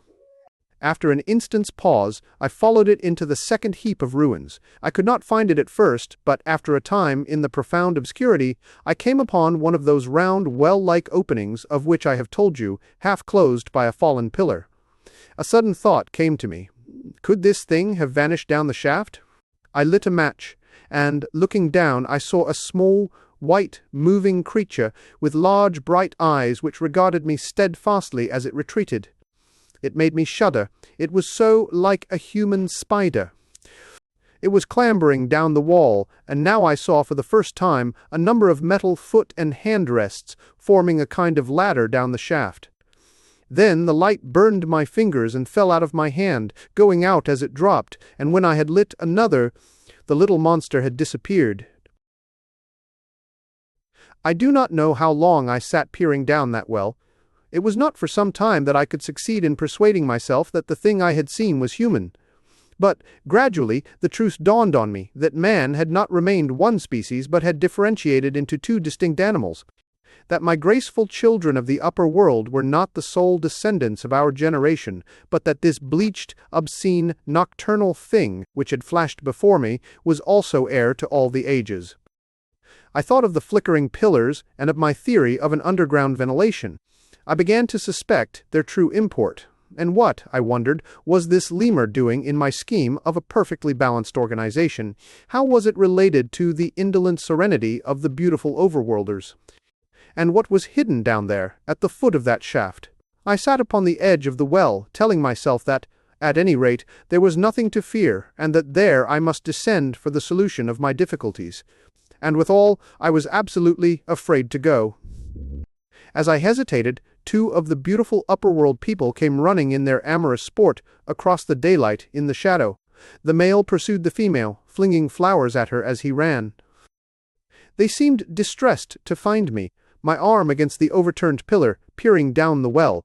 Apparently it was considered bad form to remark these apertures, for when I pointed to this one and tried to frame a question about it in their tongue, they were still more visibly distressed and turned away. But they were interested by my matches, and I struck some to amuse them. I tried them again about the well, and again I failed. So presently I left them, meaning to go back to Weena and see what I could get from her. But my mind was already in revolution, my guesses and impressions were slipping and sliding to a new adjustment. I had now a clue to the import of these wells, to the ventilating towers, to the mystery of the ghosts, to say nothing of a hint at the meaning of the bronze gates and the fate of the time machine. And very vaguely there came a suggestion towards the solution of the economic problem that had puzzled me. Here was the new view. Plainly, this second species of man was subterranean. There were three circumstances in particular which made me think that its rare emergence above ground was the outcome of a long-continued underground habit. In the first place, there was the bleached look common in most animals that live largely in the dark, the white fish of the Kentucky caves, for instance. Then, those large eyes, with that capacity for reflecting light, are common features of nocturnal things, witness the owl and the cat. And last of all, that evident confusion in the sunshine, that hasty yet fumbling awkward flight towards dark shadow, and that peculiar carriage of the head while in the light, all reinforced the theory of an extreme sensitiveness of the retina. Beneath my feet, then, the earth must be tunneled enormously, and these tunnelings were the habitat of the new race. The presence of ventilating shafts and wells along the hill slopes, everywhere, in fact, except along the river valley, showed how universal were its ramifications. What so natural, then, as to assume that it was in this artificial underworld that such work as was necessary to the comfort of the daylight race was done? The notion was so plausible that I at once accepted it and went on to assume the how of this splitting of the human species. I dare say you will anticipate the shape of my theory, though, for myself, I very soon felt that it fell far short of the truth. At first, proceeding from the problems of our own age, it seemed clear as daylight to me that the gradual widening of the present, merely temporary and social difference between the capitalist and the laborer was the key to the whole position. No doubt it will seem grotesque enough to you, and wildly incredible, and yet even now there are existing circumstances to point that way. There is a tendency to utilize underground space for the less ornamental purposes of civilization. There is the Metropolitan Railway in London, for instance, there are new electric railways, there are subways, there are underground workrooms and restaurants, and they increase and multiply. Evidently, I thought, this tendency had increased till industry had gradually lost its birthright in the sky. I mean that it had gone deeper and deeper into larger and ever larger underground factories, spending a still increasing amount of its time therein, till, in the end, even now, does not an East End worker live in such artificial conditions as practically to be cut off from the natural surface of the earth? Again, the exclusive tendency of richer people, due, no doubt, to the increasing refinement of their education, and the widening gulf between them and the rude violence of the poor, is already leading to the closing, in their interest, of considerable portions of the surface of the land. About London, for instance, perhaps half the prettier country is shut in against intrusion, and this same widening gulf, which is due to the length and expense of the higher educational process and the increased facilities for and temptations towards refined habits on the part of the rich, will make that exchange between class and class, that promotion by intermarriage which at present retards the splitting of our species along lines of social stratification, less and less frequent. So, in the end, above ground you must have the haves, pursuing pleasure and comfort and beauty, and below ground the have-nots, the workers getting continually adapted to the conditions of their labor. Once they were there, they would no doubt have to pay rent, and not a little of it, for the ventilation of their caverns, and if they refused, they would starve or be suffocated for arrears. Such of them as were so constituted as to be miserable and rebellious would die, and, in the end, the balance being permanent, the survivors would become as well adapted to the conditions of underground life, and as happy in their way, as the overworld people were to theirs. As it seemed to me, the refined beauty and the etiolated pallor followed naturally enough.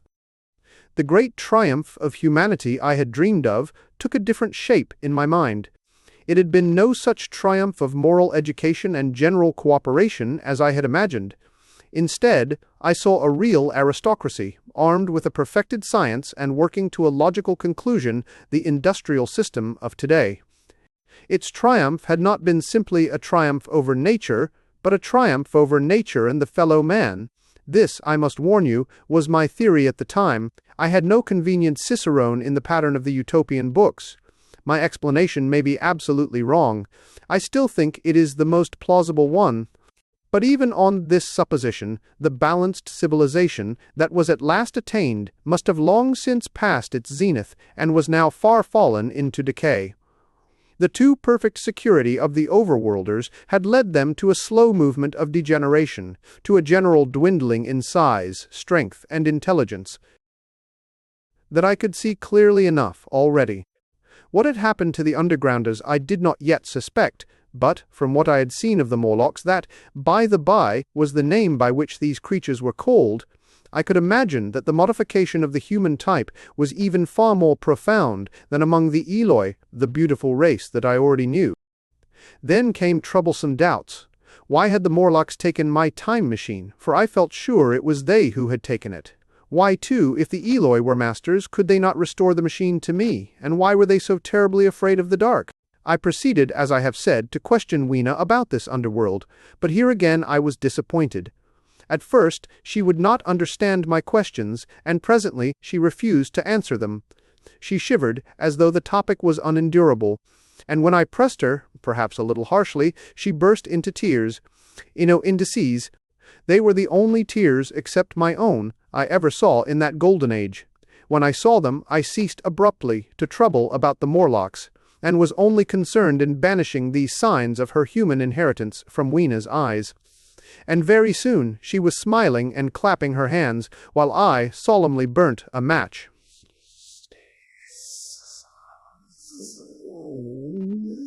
Ix, the Morlocks. It may seem odd to you, but it was 2 days before I could follow up the new-found clue in what was manifestly the proper way. I felt a peculiar shrinking from those pallid bodies. They were just the half-bleached color of the worms and things one sees preserved, in spirit, in a zoological museum.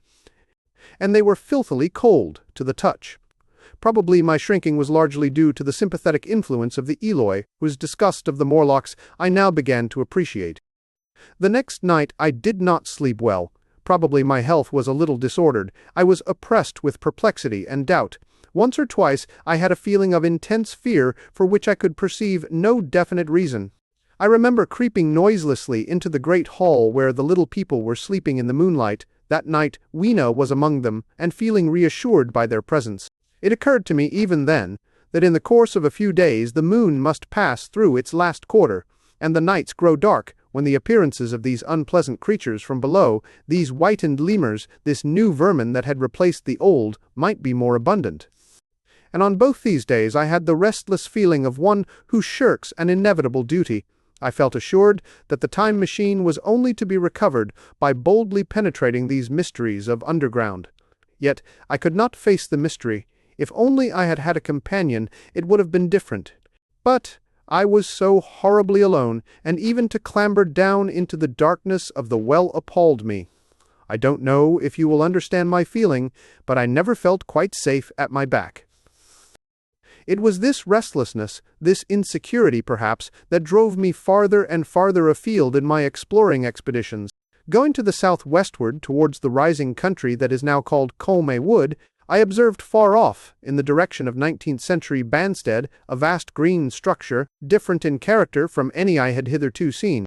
It was larger than the largest of the palaces or ruins I knew, and the facade had an oriental look, the face of it having the luster, as well as the pale green tint, a kind of bluish green, of a certain type of Chinese porcelain. This difference in aspect suggested a difference in use, and I was minded to push on and explore.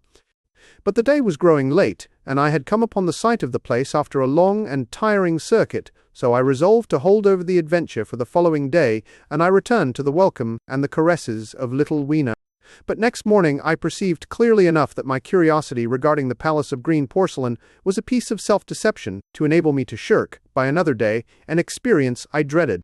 I resolved I would make the descent without further waste of time, and started out in the early morning towards a well near the ruins of granite and aluminium. Little Weena ran with me. She danced beside me to the well, but when she saw me lean over the mouth and look downward, she seemed strangely disconcerted. "Goodbye, little Weena," I said, kissing her, and then putting her down, I began to feel over the parapet for the climbing hooks. Rather hastily, I may as well confess, for I feared my courage might leak away. At first she watched me in amazement. Then she gave a most piteous cry, and running to me, she began to pull at me with her little hands. I think her opposition nerved me rather to proceed. I shook her off, perhaps a little roughly, and in another moment I was in the throat of the well. I saw her agonized face over the parapet, and smiled to reassure her. Then I had to look down at the unstable hooks to which I clung. I had to clamber down a shaft of perhaps 200 yards. The descent was effected by means of metallic bars projecting from the sides of the well, and these being adapted to the needs of a creature much smaller and lighter than myself, I was speedily cramped and fatigued by the descent. And not simply fatigued. One of the bars bent suddenly under my weight, and almost swung me off into the blackness beneath. For a moment I hung by one hand, and after that experience I did not dare to rest again. Though my arms and back were presently acutely painful, I went on clambering down the sheer descent with as quick a motion as possible. Glancing upward, I saw the aperture, a small blue disk, in which a star was visible, while little Weena's head showed as a round black projection. The thudding sound of a machine below grew louder and more oppressive. Everything save that little disk above was profoundly dark, and when I looked up again, Weena had disappeared. I was in an agony of discomfort. I had some thought of trying to go up the shaft again, and leave the underworld alone. But even while I turned this over in my mind, I continued to descend. At last, with intense relief, I saw dimly coming up, a foot to the right of me, a slender loophole in the wall. Swinging myself in, I found it was the aperture of a narrow horizontal tunnel in which I could lie down and rest. It was not too soon. My arms ached, my back was cramped, and I was trembling with the prolonged terror of a fall. Besides this, the unbroken darkness had had a distressing effect upon my eyes. The air was full of the throb and hum of machinery pumping air down the shaft. I do not know how long I lay. I was roused by a soft hand touching my face. Starting up in the darkness, I snatched at my matches and, hastily striking one, I saw 3 stooping white creatures, similar to the one I had seen above ground in the ruin, hastily retreating before the light. Living, as they did, in what appeared to me impenetrable darkness, their eyes were abnormally large and sensitive, just as are the pupils of the abysmal fishes, and they reflected the light in the same way. I have no doubt they could see me in that rayless obscurity, and they did not seem to have any fear of me apart from the light. But, so soon as I struck a match in order to see them, they fled incontinently, vanishing into dark gutters and tunnels, from which their eyes glared at me in the strangest fashion.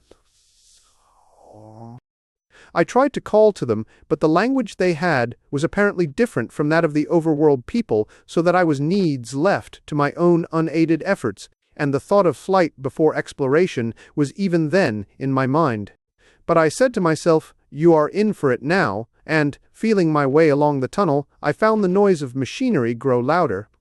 Presently the walls fell away from me, and I came to a large open space, and striking another match, saw that I had entered a vast arched cavern which stretched into utter darkness beyond the range of my light. The view I had of it was as much as one could see in the burning of a match. Necessarily my memory is vague. Great shapes like big machines rose out of the dimness and cast grotesque black shadows, in which dim spectral Morlocks sheltered from the glare. The place, by the by, was very stuffy and oppressive, and the faint halitus of freshly shed blood was in the air. Some way down the central vista was a little table of white metal, laid with what seemed a meal. The Morlocks, at any rate, were carnivorous. Even at the time, I remember wondering what large animal could have survived to furnish the red joint I saw. It was all very indistinct, the heavy smell, the big unmeaning shapes, the obscene figures lurking in the shadows, and only waiting for the darkness to come at me again. Then the match burnt down and stung my fingers and fell, a wriggling red spot in the blackness. I have thought since how particularly ill-equipped I was for such an experience.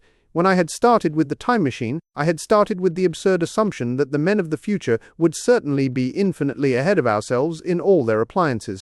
I had come without arms, without medicine, without anything to smoke. At times I missed tobacco frightfully, even without enough matches.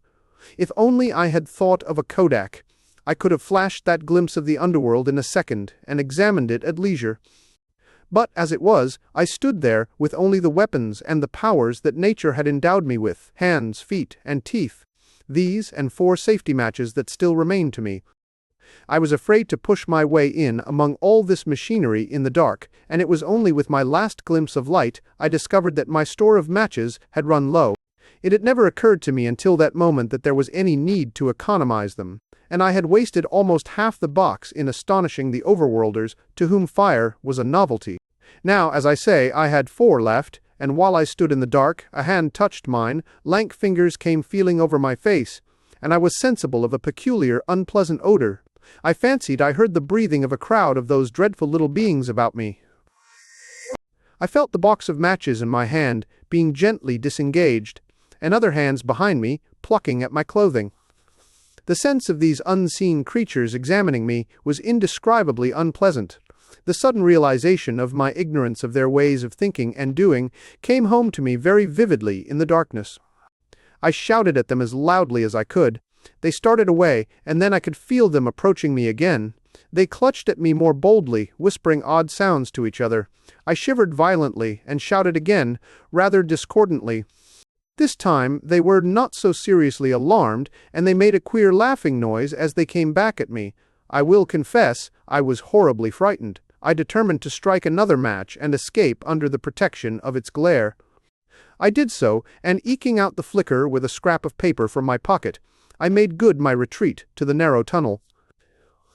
But I had scarce entered this when my light was blown out, and in the blackness I could hear the Morlocks rustling like wind among leaves, and pattering like the rain as they hurried after me. In a moment I was clutched by several hands, and there was no mistaking that they were trying to haul me back. I struck another light, and waved it in their dazzled faces. You can scarce imagine how nauseatingly inhuman they looked, those pale, chinless faces and great, lidless, pinkish-gray eyes, as they stared in their blindness and bewilderment. But I did not stay to look. I promise you I retreated again, and when my second match had ended, I struck my third. It had almost burnt through when I reached the opening into the shaft. I lay down on the edge, for the throb of the great pump below made me giddy. Then I felt sideways for the projecting hooks, and, as I did so, my feet were grasped from behind, and I was violently tugged backward. I lit my last match, and it incontinently went out. But I had my hand on the climbing bars now, and, kicking violently, I disengaged myself from the clutches of the Morlocks, and was speedily clambering up the shaft while they stayed peering and blinking up at me, all but one little wretch who followed me for some way, and well nigh secured my boot as a trophy. That climb seemed interminable to me. With the last 20 or 30 feet of it, a deadly nausea came upon me. I had the greatest difficulty in keeping my hold. The last few yards was a frightful struggle against this faintness. Several times my head swam, and I felt all the sensations of falling. At last, however, I got over the well mouth somehow, and staggered out of the ruin into the blinding sunlight. I fell upon my face. Even the soil smelt sweet and clean. Then I remember Weena kissing my hands and ears, and the voices of others among the Eloi. Then, for a time, I was insensible. When night came. Now, indeed, I seemed in a worse case than before. Hitherto, except during my night's anguish at the loss of the time machine, I had felt a sustaining hope of ultimate escape, but that hope was staggered by these new discoveries.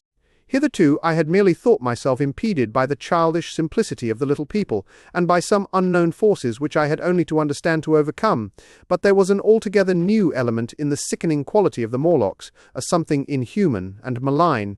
Instinctively I loathed them. Before, I had felt as a man might feel who had fallen into a pit. My concern was with the pit, and how to get out of it. Now I felt like a beast in a trap, whose enemy would come upon him soon. The enemy I dreaded may surprise you. It was the darkness of the new moon. Weena had put this into my head by some at first incomprehensible remarks about the dark nights. It was not now such a very difficult problem to guess what the coming dark nights might mean.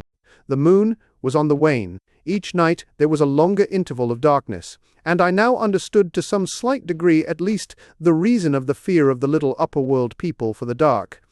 I wondered vaguely what foul villainy it might be that the Morlocks did under the new moon. I felt pretty sure now that my second hypothesis was all wrong.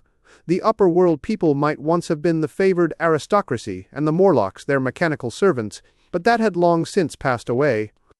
The two species that had resulted from the evolution of man were sliding down towards, or had already arrived at, an altogether new relationship.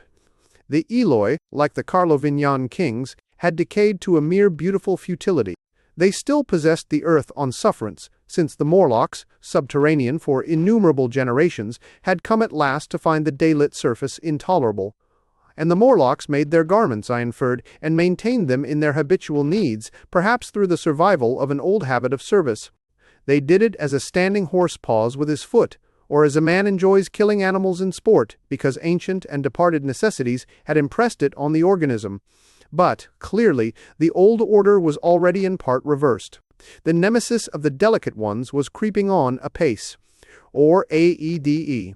Ages ago, thousands of generations ago, man had thrust his brother man out of the ease and the sunshine. And now that brother was coming back, changed. Already the Eloi had begun to learn one old lesson anew. They were becoming reacquainted with fear. And suddenly there came into my head the memory of the meat I had seen in the underworld. It seemed odd how it floated into my mind, not stirred up as it were by the current of my meditations, but coming in almost like a question from outside. I tried to recall the form of it. I had a vague sense of something familiar, but I could not tell what it was at the time. Still, however helpless the little people in the presence of their mysterious fear, I was differently constituted. I came out of this age of ours, this ripe prime of the human race, when fear does not paralyze and mystery has lost its terrors. I at least would defend myself. Without further delay I determined to make myself alms and a fastness where I might sleep. With that refuge as a base, I could face this strange world with some of that confidence I had lost in realizing to what creatures night by night I lay exposed. I felt I could never sleep again until my bed was secure from them. I shuddered with horror to think how they must already have examined me. I wandered during the afternoon along the valley of the Thames, but found nothing that commended itself to my mind as inaccessible. All the buildings and trees seemed easily practicable to such dexterous climbers as the Morlocks, to judge by their wells, must be. Then the tall pinnacles of the Palace of Green Porcelain and the polished gleam of its walls came back to my memory, and in the evening, taking Weena like a child upon my shoulder, I went up the hills towards the southwest. The distance, I had reckoned, was 7 or 8 miles, but it must have been nearer 18. I had first seen the place on a moist afternoon when distances are deceptively diminished. In addition, the heel of one of my shoes was loose, and a nail was working through the sole. They were comfortable old shoes I wore about indoors, so that I was lame. And it was already long past sunset when I came in sight of the palace, silhouetted black against the pale yellow of the sky. Weena had been hugely delighted when I began to carry her, but after a while she desired me to let her down, and ran along by the side of me, occasionally darting off on either hand to pick flowers to stick in my pockets. My pockets had always puzzled Weena, but at the last she had concluded that they were an eccentric kind of vases for floral decoration. At least she utilized them for that purpose. And that reminds me, in changing my jacket I found... The time traveler paused, put his hand into his pocket, and silently placed 2 withered flowers, not unlike very large white mallows, upon the little table. Then he resumed his narrative. As the hush of evening crept over the world, and we proceeded over the hill crest towards Wimbledon, Weena grew tired and wanted to return to the house of grey stone. But I pointed out the distant pinnacles of the palace of green porcelain to her, and contrived to make her understand that we were seeking a refuge there from her fear. You know that great pause that comes upon things before the dusk? To me, there is always an air of expectation about that evening stillness. The sky was clear, remote, and empty, save for a few horizontal bars far down in the sunset. Well, that night the expectation took the color of my fears. In that darkling calm, my senses seemed preternaturally sharpened. I fancied I could even feel the hollowness of the ground beneath my feet, could, indeed, almost see through it, the Morlocks on their ant-hill, going hither and thither, and waiting for the dark. In my excitement, I fancied that they would receive my invasion of their burrows as a declaration of war. And why had they taken my time machine? So we went on in the quiet, and the twilight deepened into night. The clear blue of the distance faded, and one star after another came out. The ground grew dim, and the trees black. Weena's fears and her fatigue grew upon her. I took her in my arms and talked to her and caressed her. Then, as the darkness grew deeper, she put her arms round my neck and, closing her eyes, tightly pressed her face against my shoulder. So we went down a long slope into a valley, and there in the dimness I almost walked into a little river. This I waded, and went up the opposite side of the valley, past a number of sleeping houses, and by a statue, a faun or some such figure, minus the head. Here, too, were acacias. So far I had seen nothing of the Morlocks, but it was yet early in the night, and the darker hours before the old moon rose were still to come. From the brow of the next hill, I saw a thick wood spreading wide and black before me. I hesitated at this. I could see no end to it, either to the right or the left. Feeling tired, my feet, in particular, were very sore. I carefully lowered Weena from my shoulder as I halted, and sat down upon the turf. I could no longer see the palace of green porcelain, and I was in doubt of my direction. I looked into the thickness of the wood, and thought of what it might hide. Under that dense tangle of branches, one would be out of sight of the stars. Even were there no other lurking danger, a danger I did not care to let my imagination loose upon, there would still be all the roots to stumble over and the tree boles to strike against. I was very tired, too, after the excitements of the day, so I decided that I would not face it, but would pass the night upon the open hill. Weena, I was glad to find, was fast asleep. I carefully wrapped her in my jacket and sat down beside her to wait for the moonrise. The hillside was quiet and deserted, but from the black of the wood there came now and then a stir of living things. Above me shone the stars, for the night was very clear. I felt a certain sense of friendly comfort in their twinkling. All the old constellations had gone from the sky, however. That slow movement which is imperceptible in 100 human lifetimes had long since rearranged them in unfamiliar groupings. But the Milky Way, it seemed to me, was still the same tattered streamer of stardust as of yore.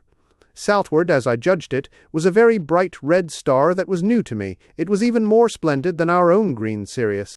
And amid all these scintillating points of light, one bright planet shone kindly and steadily like the face of an old friend. Looking at these stars suddenly dwarfed my own troubles and all the gravities of terrestrial life. I thought of their unfathomable distance, and the slow, inevitable drift of their movements out of the unknown past into the unknown future. I thought of the great precessional cycle that the pole of the earth describes. Only 40 times had that silent revolution occurred during all the years that I had traversed, and during these few revolutions, all the activity, all the traditions, the complex organizations, the nations, languages, literatures, aspirations, even the mere memory of man as I knew him, had been swept out of existence. Instead were these frail creatures who had forgotten their high ancestry, and the white things of which I went in terror. Then I thought of the great fear that was between the two species, and for the first time, with a sudden shiver, came the clear knowledge of what the meat I had seen might be. Yet it was too horrible. I looked at little Weena sleeping beside me, her face white and star-like under the stars, and forthwith dismissed the thought. Through that long night I held my mind off the Morlocks as well as I could, and whiled away the time by trying to fancy I could find signs of the old constellations in the new confusion. The sky kept very clear, except for a hazy cloud or so. No doubt I dozed at times. Then, as my vigil wore on, came a faintness in the eastward sky, like the reflection of some colourless fire, and the old moon rose, thin and peaked and white. And close behind, and overtaking it, and overflowing it, the dawn came, pale at first, and then growing pink and warm. No Morlocks had approached us. Indeed, I had seen none upon the hill that night, and in the confidence of renewed day it almost seemed to me that my fear had been unreasonable.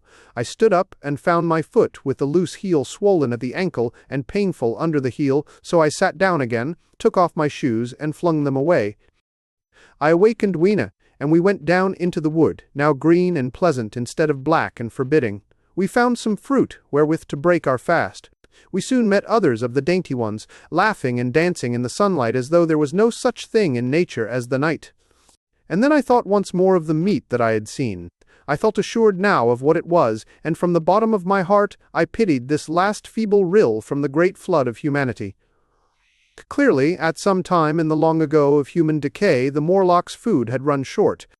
Possibly they had lived on rats and such, like vermin. Even now man is far less discriminating and exclusive in his food than he was, far less than any monkey. His prejudice against human flesh is no deep-seated instinct. After all, they were less human and more remote than our cannibal ancestors of 3,000 or 4,000 years ago. And the intelligence that would have made this state of things a torment had gone. Why should I trouble myself? These Eloi were mere fatted cattle, which the ant-like Morlocks preserved and preyed upon, probably saw to the breeding of, and there was Weena dancing at my side. Then I tried to preserve myself from the horror that was coming upon me, by regarding it as a rigorous punishment of human selfishness. Man had been content to live in ease and delight upon the labours of his fellow man, had taken necessity as his watchword and excuse, and in the fullness of time, necessity had come home to him. I even tried a Carlyle-like scorn of this wretched aristocracy in decay. But this attitude of mind was impossible. However great their intellectual degradation, the Eloi had kept too much of the human form not to claim my sympathy, and to make me perforce a sharer in their degradation and their fear. I had at that time very vague ideas as to the course I should pursue. My first was to secure some safe place of refuge, and to make myself such arms of metal or stone as I could contrive. That necessity was immediate. In the next place, I hoped to procure some means of fire, so that I should have the weapon of the torch at hand, for nothing, I knew, would be more efficient against these Morlocks. Then I wanted to arrange some contrivance to break open the doors of bronze under the White Sphinx. I had in mind a battering ram. I had a persuasion that if I could enter those doors and carry a blaze of light before me, I should discover the time machine and escape. I could not imagine the Morlocks were strong enough to move it far away. Weena, I had resolved to bring with me to our own time, and turning such schemes over in my mind, I pursued our way towards the building which my fancy had chosen as our dwelling. Exi, the Palace of Green Porcelain. I found the Palace of Green Porcelain, when we approached it about noon, deserted and falling into ruin. Only ragged vestiges of glass remained in its windows, and great sheets of the green facing had fallen away from the corroded metallic framework. It lay very high upon a turfy down, and looking northeastward before I entered it, I was surprised to see a large estuary, or even creek, where I judged Wandsworth and Battersea must once have been. I thought then, though I never followed up the thought, of what might have happened, or might be happening, to the living things in the sea. The material of the palace proved on examination to be indeed porcelain, and along the face of it I saw an inscription in some unknown character. I thought, rather foolishly, that Weena might help me to interpret this, but I only learnt that the bare idea of writing had never entered her head. She always seemed to me, I fancy, more human than she was, perhaps because her affection was so human. Within the big valves of the door, which were open and broken, we found, instead of the customary hall, a long gallery lit by many side windows. At the first glance I was reminded of a museum. The tiled floor was thick with dust, and a remarkable array of miscellaneous objects was shrouded in the same grey covering. Then I perceived, standing strange and gaunt in the centre of the hall, what was clearly the lower part of a huge skeleton. I recognized by the oblique feet that it was some extinct creature after the fashion of the megatherium. The skull and the upper bones lay beside it in the thick dust, and in one place, where rainwater had dropped through a leak in the roof, the thing itself had been worn away. Further in the gallery was the huge skeleton barrel of a brontosaurus. My museum hypothesis was confirmed. Going towards the side, I found what appeared to be sloping shelves, and clearing away the thick dust, I found the old familiar glass cases of our own time, but they must have been airtight to judge from the fair preservation of some of their contents. Clearly, we stood among the ruins of some latter-day South Kensington. Here, apparently, was the paleontological section, and a very splendid array of fossils it must have been, though the inevitable process of decay that had been staved off for a time, and had, through the extinction of bacteria and fungi, lost 99/100ths of its force, was nevertheless, with extreme sureness, if with extreme slowness, at work again upon all its treasures. Here and there I found traces of the little people in the shape of rare fossils, broken to pieces or threaded in strings upon reeds. And the cases had in some instances been bodily removed, by the Morlocks, as I judged. The place was very silent. The thick dust deadened our footsteps. Weena, who had been rolling a sea urchin down the sloping glass of a case, presently came, as I stared about me, and very quietly took my hand and stood beside me.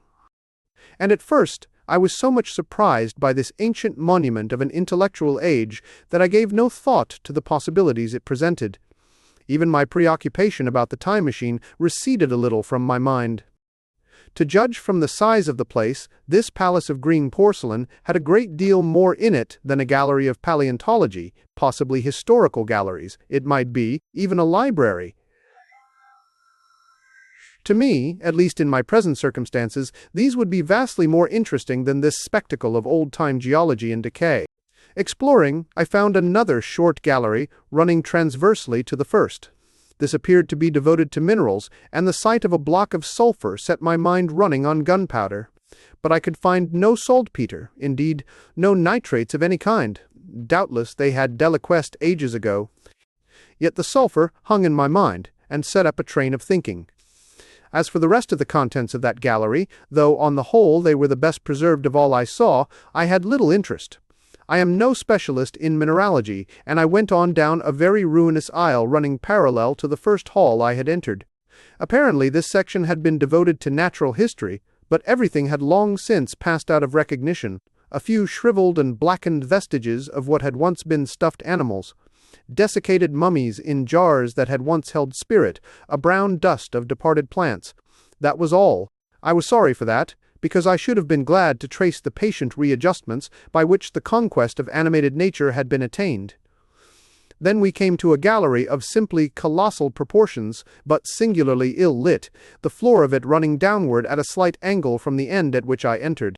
At intervals, white globes hung from the ceiling, many of them cracked and smashed, which suggested that originally the place had been artificially lit. Here I was more in my element, for rising on either side of me were the huge bulks of big machines, all greatly corroded and many broken down, but some still fairly complete. You know I have a certain weakness for mechanism, and I was inclined to linger among these, the more so as for the most part they had the interest of puzzles, and I could make only the vaguest guesses at what they were for. I fancied that if I could solve their puzzles, I should find myself in possession of powers that might be of use against the Morlocks. Suddenly, Weena came very close to my side, so suddenly that she startled me. Had it not been for her, I do not think I should have noticed that the floor of the gallery sloped at all. Footnote: it may be, of course, that the floor did not slope, but that the museum was built into the side of a hill. Ed. The end I had come in at was quite above ground, and was lit by rare slit-like windows. As you went down the length, the ground came up against these windows, until at last there was a pit, like the areas of a London house before each, and only a narrow line of daylight at the top.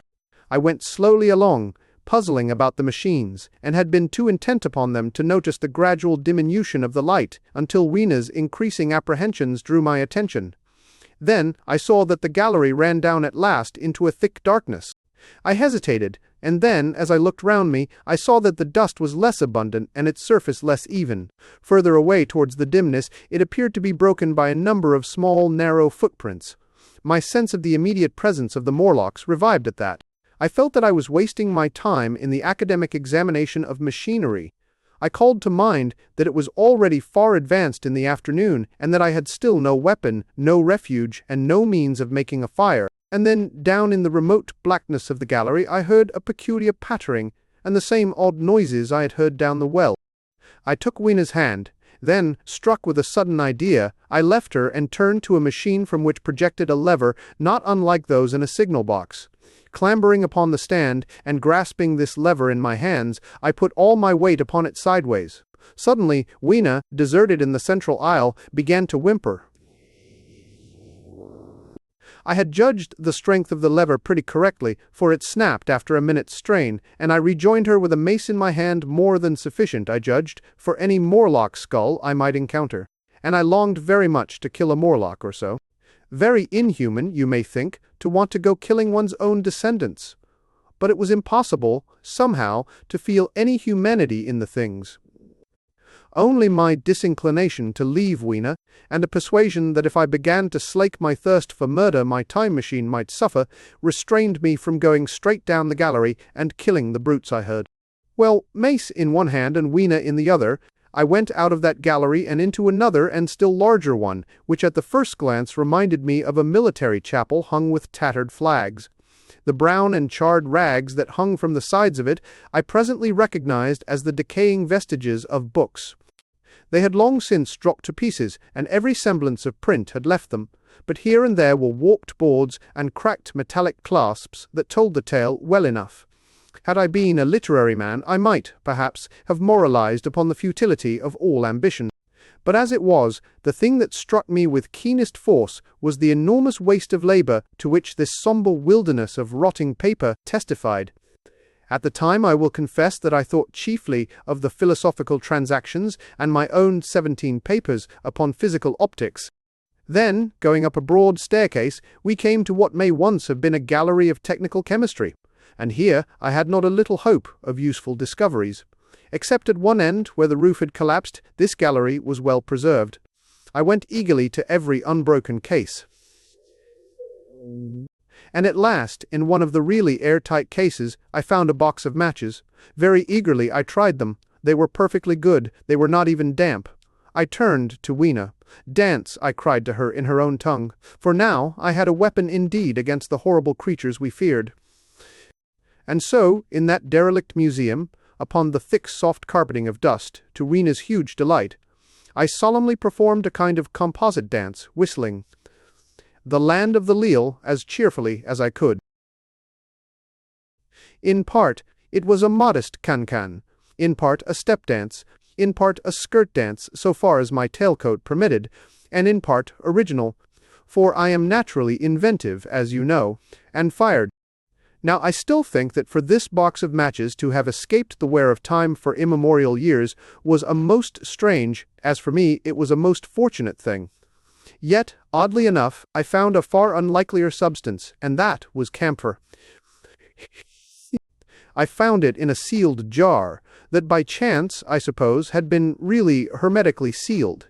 I fancied at first that it was paraffin wax, and smashed the glass accordingly. But the odor of camphor was unmistakable. In the universal decay, this volatile substance had chanced to survive, perhaps through many thousands of centuries. It reminded me of a sepia painting I had once seen done from the ink of a fossil belemnite that must have perished and become fossilized millions of years ago. I was about to throw it away, but I remembered that it was inflammable and burnt with a good bright flame, was, in fact, an excellent candle, and I put it in my pocket. I found no explosives, however, nor any means of breaking down the bronze doors. As yet, my iron crowbar was the most helpful thing I had chanced upon. Nevertheless, I left that gallery greatly elated. I cannot tell you all the story of that long afternoon. It would require a great effort of memory to recall my explorations in at all the proper order. I remember a long gallery of rusting stands of arms, and how I hesitated between my crowbar and a hatchet or a sword. I could not carry both, however, and my bar of iron promised best against the bronze gates. There were numbers of guns, pistols, and rifles. The most were masses of rust, but many were of some new metal and still fairly sound. But any cartridges or powder there may once have been had rotted into dust. One corner I saw was charred and shattered, perhaps, I thought, by an explosion among the specimens. In another place was a vast array of idols, Polynesian, Mexican, Grecian, Phoenician, every country on earth, I should think. And here, yielding to an irresistible impulse, I wrote my name upon the nose of a steatite monster from South America that particularly took my fancy. As the evening drew on, my interest waned. I went through gallery after gallery, dusty, silent, often ruinous, the exhibits sometimes mere heaps of rust and lignite, sometimes fresher. In one place, I suddenly found myself near the model of a tin mine, and then, by the merest accident, I discovered, in an airtight case, 2 dynamite cartridges. I shouted, "Eureka!" and smashed the case with joy. Then came a doubt. I hesitated. Then, selecting a little side gallery, I made my essay. I never felt such a disappointment as I did in waiting 5, 10, 15 minutes for an explosion that never came. Of course, the things were dummies, as I might have guessed from their presence.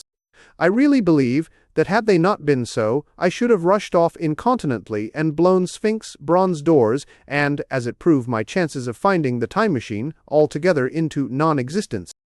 It was after that, I think, that we came to a little open court within the palace.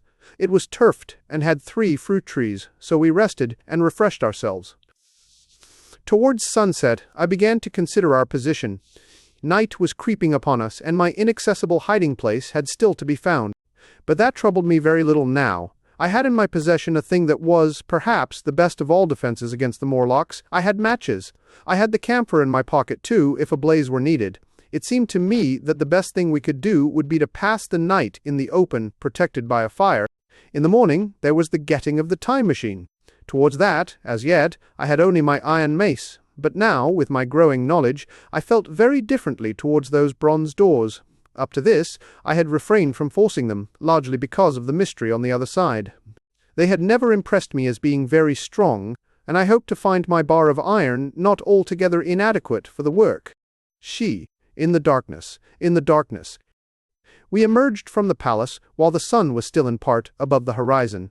I was determined to reach the White Sphinx early the next morning, and ere the dusk I purposed pushing through the woods that had stopped me on the previous journey.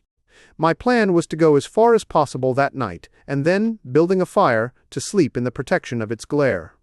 Accordingly, as we went along, I gathered any sticks or dried grass I saw, and presently had my arms full of such litter. Thus loaded, our progress was slower than I had anticipated, and besides, Weena was tired. And I, also, began to suffer from sleepiness too, so that it was full night before we reached the wood. Upon the shrubby hill of its edge, Weena would have stopped, fearing the darkness before us, but a singular sense of impending calamity that should indeed have served me as a warning drove me onward. I had been without sleep for a night and 2 days, and I was feverish and irritable. I felt sleep coming upon me, and the Morlocks with it.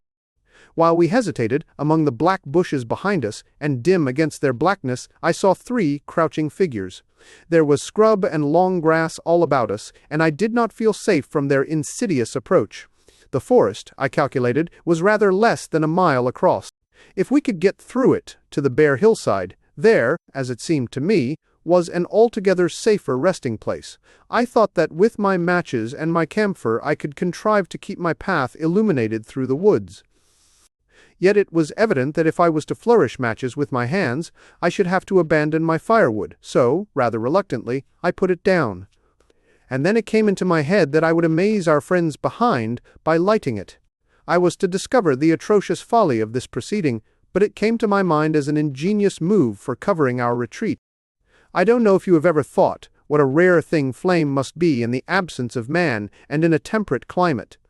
The sun's heat is rarely strong enough to burn, even when it is focused by dewdrops, as is sometimes the case in more tropical districts. Lightning may blast and blacken, but it rarely gives rise to widespread fire. Decaying vegetation may occasionally smolder with the heat of its fermentation, but this rarely results in flame. In this decadence, too, the art of fire-making had been forgotten on the earth. The red tongues that went licking up my heap of wood were an altogether new and strange thing to Weena. She wanted to run to it and play with it. I believe she would have cast herself into it had I not restrained her, but I caught her up, and in spite of her struggles, plunged boldly before me into the wood. For a little way the glare of my fire lit the path. Looking back presently, I could see, through the crowded stems, that from my heap of sticks the blaze had spread to some bushes adjacent, and a curved line of fire was creeping up the grass of the hill. I laughed at that, and turned again to the dark trees before me. It was very black, and Weena clung to me convulsively, but there was still, as my eyes grew accustomed to the darkness, sufficient light for me to avoid the stems. Overhead it was simply black, except where a gap of remote blue sky shone down upon us here and there. I lit none of my matches because I had no hand free.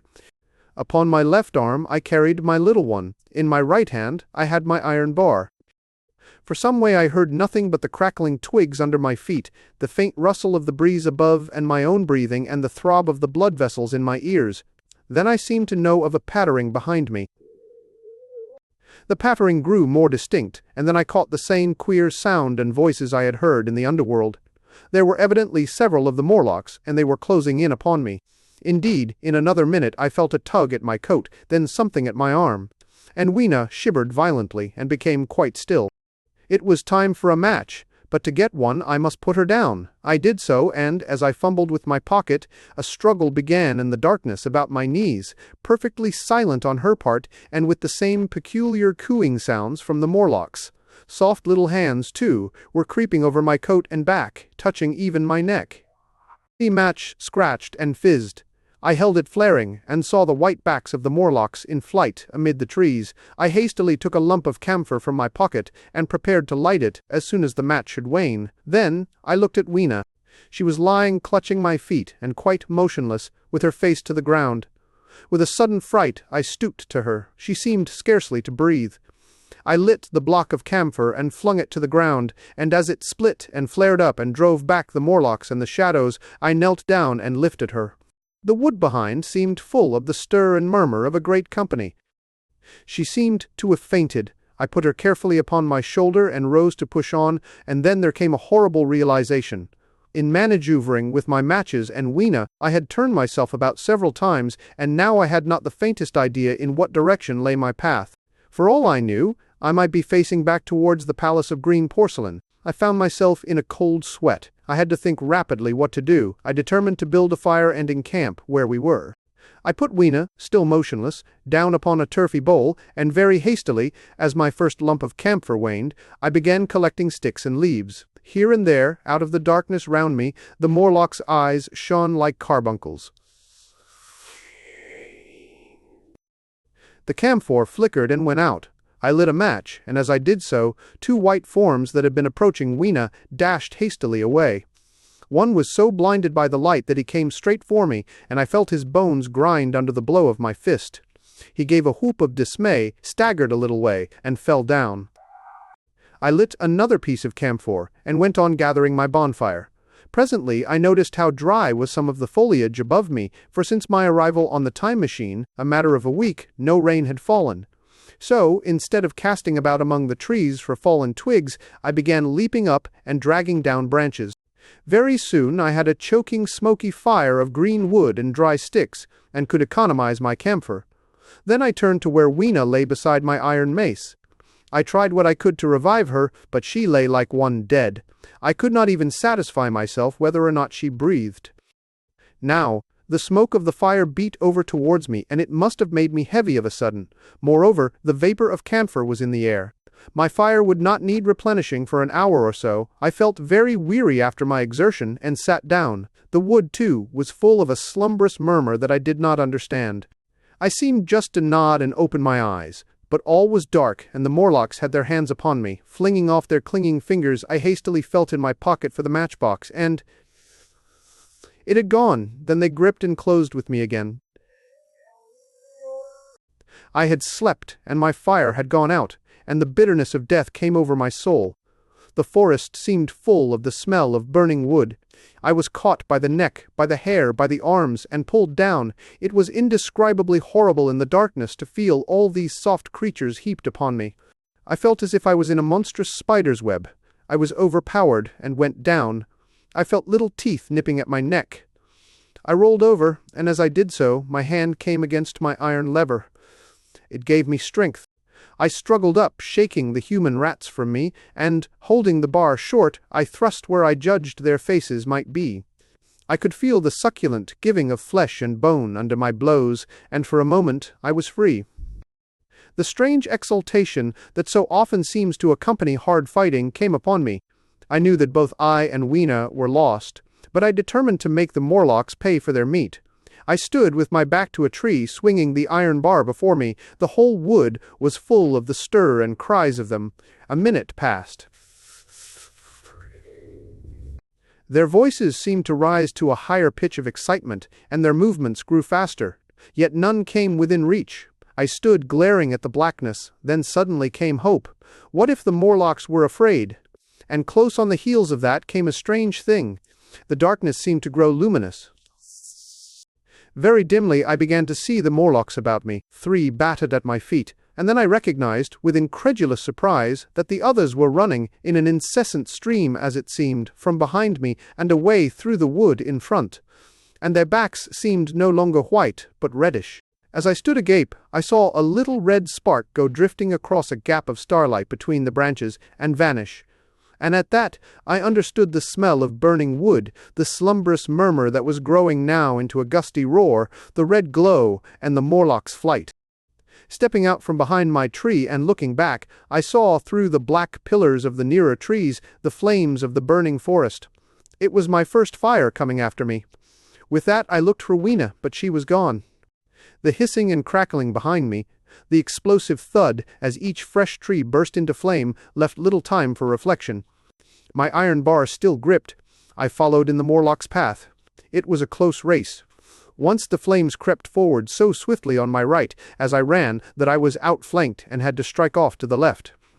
But at last I emerged upon a small open space, and as I did so, a Morlock came blundering towards me and past me and went on straight into the fire. And now I was to see the most weird and horrible thing, I think, of all that I beheld in that future age. This whole space was as bright as day with the reflection of the fire. In the center was a hillock, or tumulus, surmounted by a scorched hawthorn. Beyond this was another arm of the burning forest, with yellow tongues already writhing from it, completely encircling the space with a fence of fire. Upon the hillside were some 30 or 40 Morlocks, dazzled by the light and heat, and blundering hither and thither against each other in their bewilderment. At first I did not realize their blindness, and struck furiously at them with my bar, in a frenzy of fear, as they approached me, killing one and crippling several more. But when I had watched the gestures of one of them groping under the hawthorn against the red sky, and heard their moans, I was assured of their absolute helplessness and misery in the glare, and I struck no more of them. Yet every now and then one would come straight towards me, setting loose a quivering horror that made me quick to elude him. At one time the flames died down somewhat, and I feared the foul creatures would presently be able to see me. I was thinking of beginning the fight by killing some of them before this should happen, but the fire burst out again brightly, and I stayed my hand.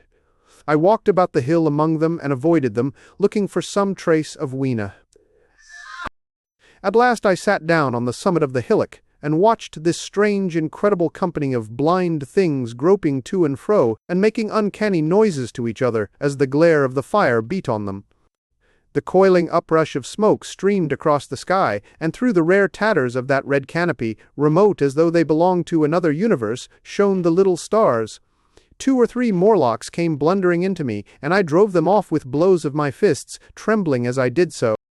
For the most part of that night, I was persuaded it was a nightmare. I bit myself and screamed in a passionate desire to awake.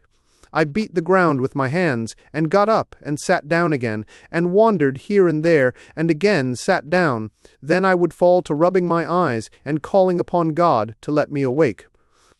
Thrice I saw Morlocks put their heads down in a kind of agony and rush into the flames. But, at last, above the subsiding red of the fire, above the streaming masses of black smoke, and the whitening and blackening tree stumps, and the diminishing numbers of these dim creatures, came the white light of the day. I searched again for traces of Weena, but there were none. It was plain that they had left her poor little body in the forest. I cannot describe how it relieved me to think that it had escaped the awful fate to which it seemed destined. As I thought of that, I was almost moved to begin a massacre of the helpless abominations about me, but I contained myself. The hillock, as I have said, was a kind of island in the forest. From its summit I could now make out through a haze of smoke the palace of green porcelain, and from that I could get my bearings for the White Sphinx. And so, leaving the remnant of these damned souls still going hither and thither and moaning, as the day grew clearer, I tied some grass about my feet and limped on across smoking ashes and among black stems that still pulsated internally with fire, towards the hiding-place of the time machine. I walked slowly, for I was almost exhausted as well as lame, and I felt the intensest wretchedness for the horrible death of little Weena. It seemed an overwhelming calamity. Now, in this old familiar room, it is more like the sorrow of a dream than an actual loss.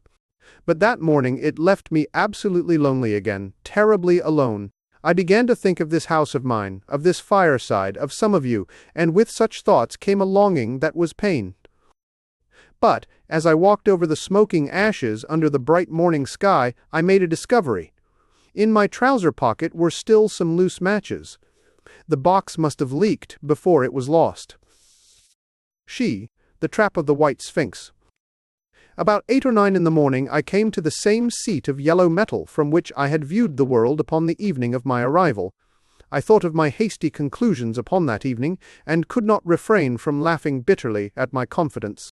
Here was the same beautiful scene, the same abundant foliage, the same splendid palaces and magnificent ruins, the same silver river running between its fertile banks. The gay robes of the beautiful people moved hither and thither among the trees.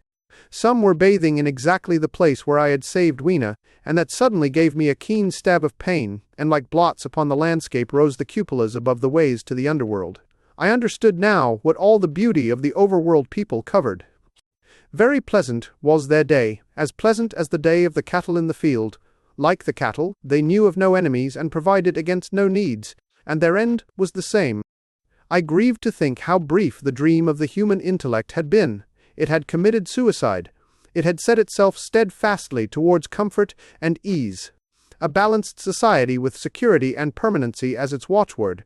It had attained its hopes to come to this at last.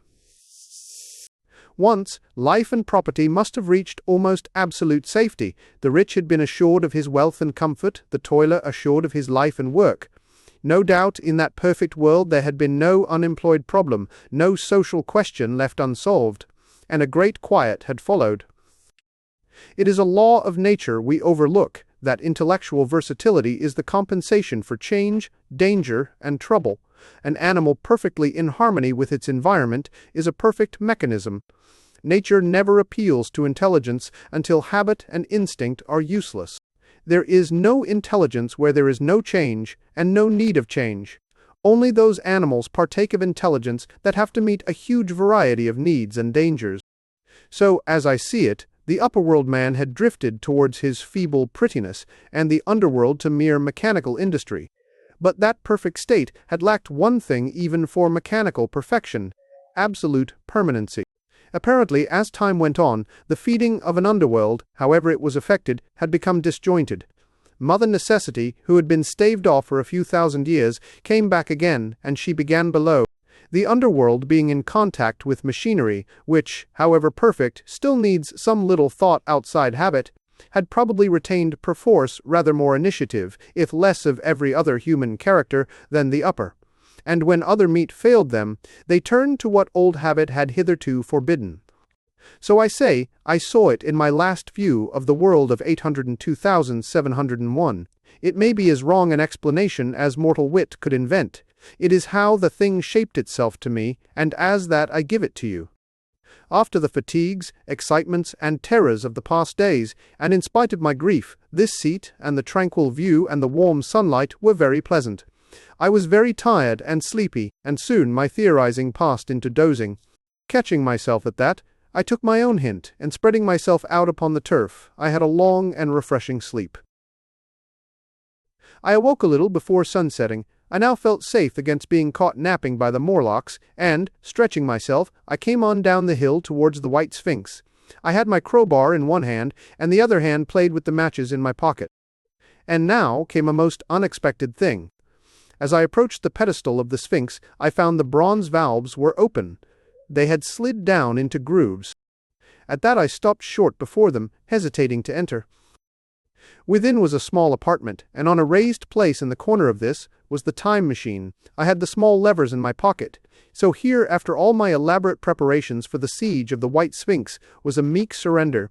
I threw my iron bar away, almost sorry not to use it. A sudden thought came into my head as I stooped towards the portal. For once, at least, I grasped the mental operations of the Morlocks. Suppressing a strong inclination to laugh, I stepped through the bronze frame and up to the time machine. I was surprised to find it had been carefully oiled and cleaned. I have suspected since that the Morlocks had even partially taken it to pieces while trying in their dim way to grasp its purpose. Now as I stood and examined it, finding a pleasure in the mere touch of the contrivance, the thing I had expected happened. The bronze panels suddenly slid up and struck the frame with a clang. I was in the dark, trapped. So the Morlocks thought. I could already hear their murmuring laughter as they came towards me. Very calmly, I tried to strike the match. I had only to fix on the levers and depart then like a ghost. But I had overlooked one little thing. The matches were of that abominable kind that light only on the box. You may imagine how all my calm vanished. The little brutes were close upon me. One touched me. I made a sweeping blow in the dark at them with the levers, and began to scramble into the saddle of the machine. Then came one hand upon me, and then another. Then I had simply to fight against their persistent fingers for my levers, and at the same time feel for the studs over which these fitted. One, indeed, they almost got away from me.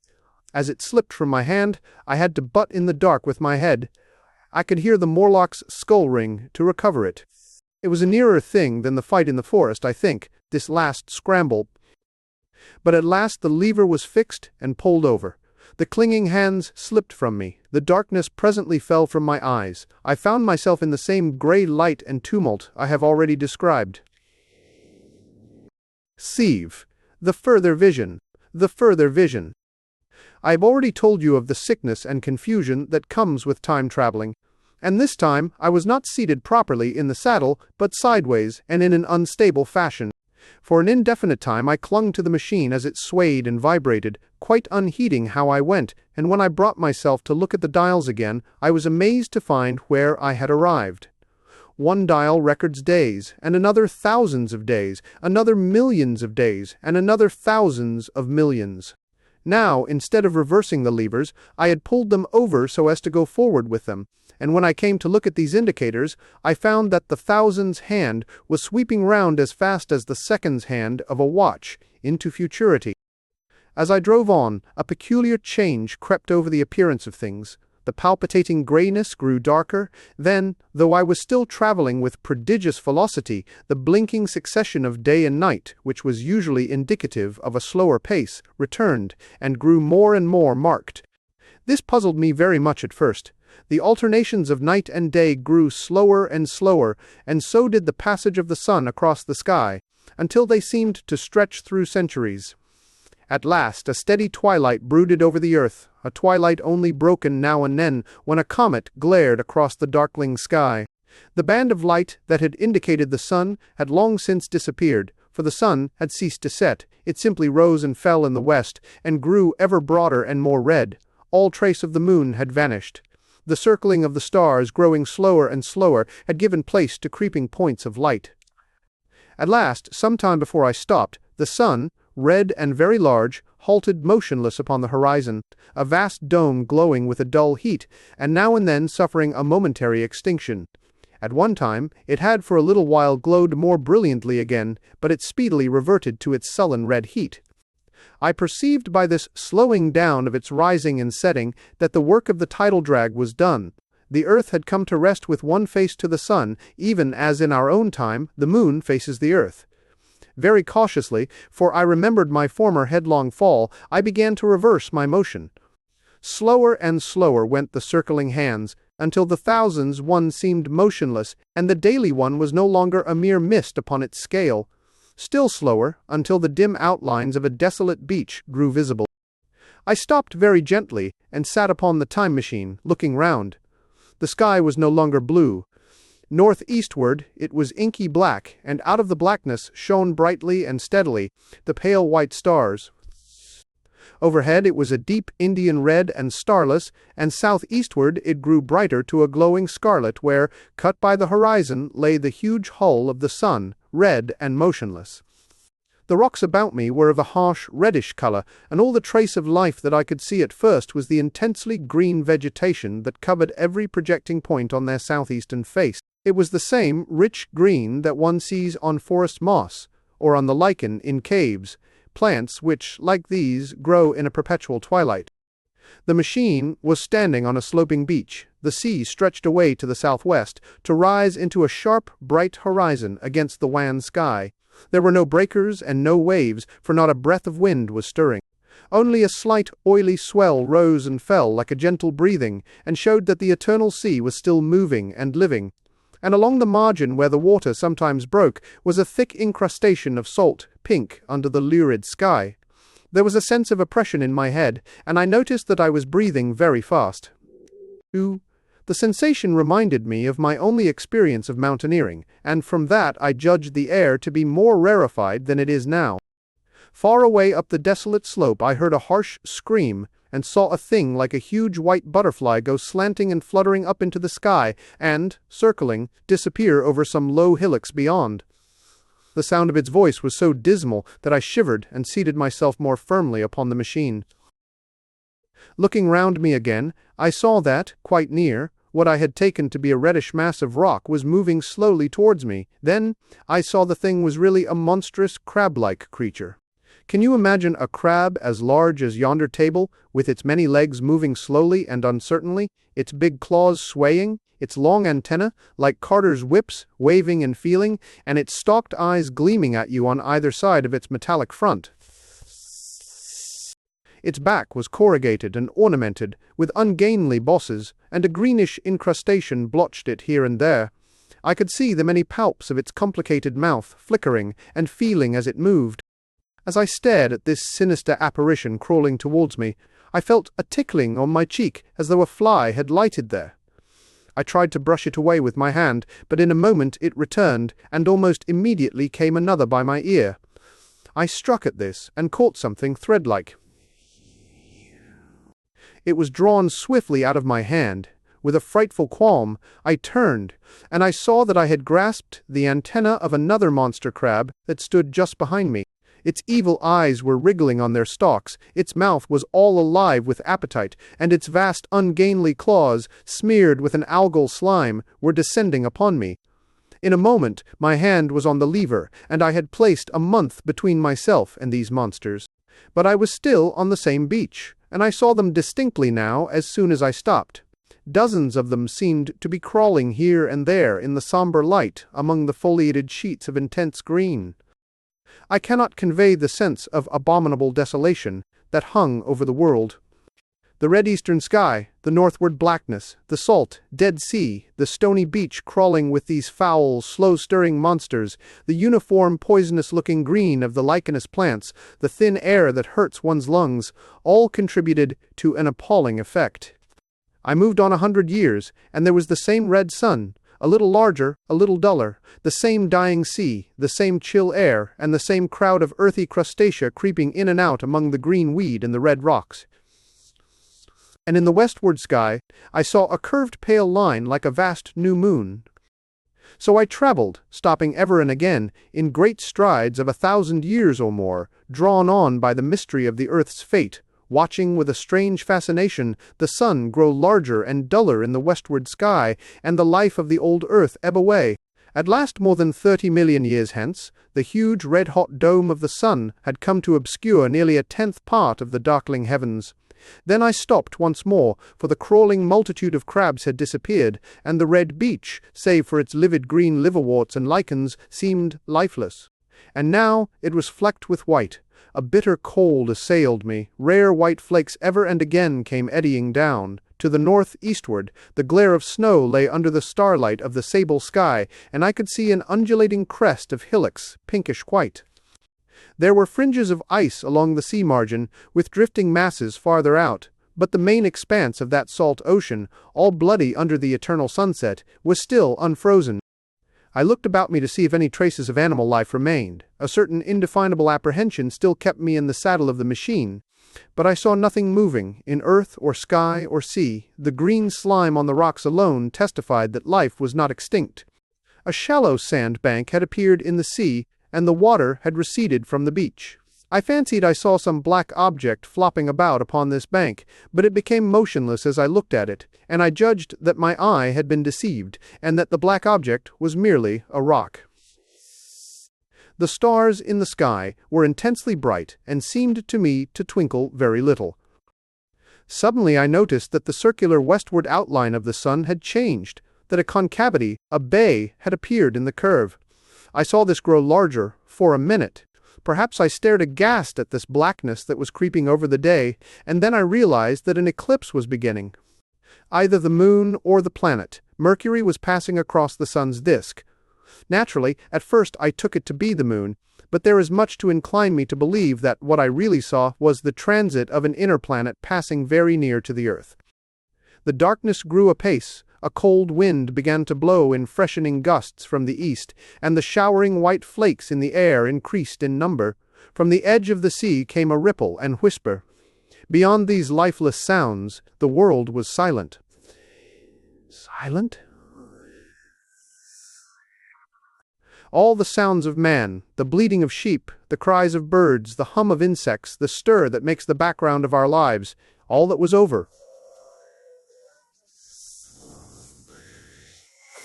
At last, one by one, swiftly, one after the other, the white peaks of the distant hills vanished into blackness. The breeze rose to a moaning wind.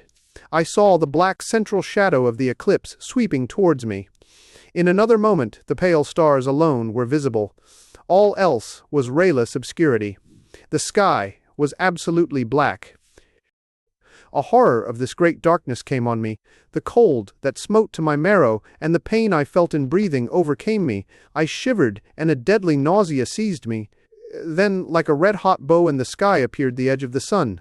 I got off the machine to recover myself. I felt giddy and incapable of facing the return journey.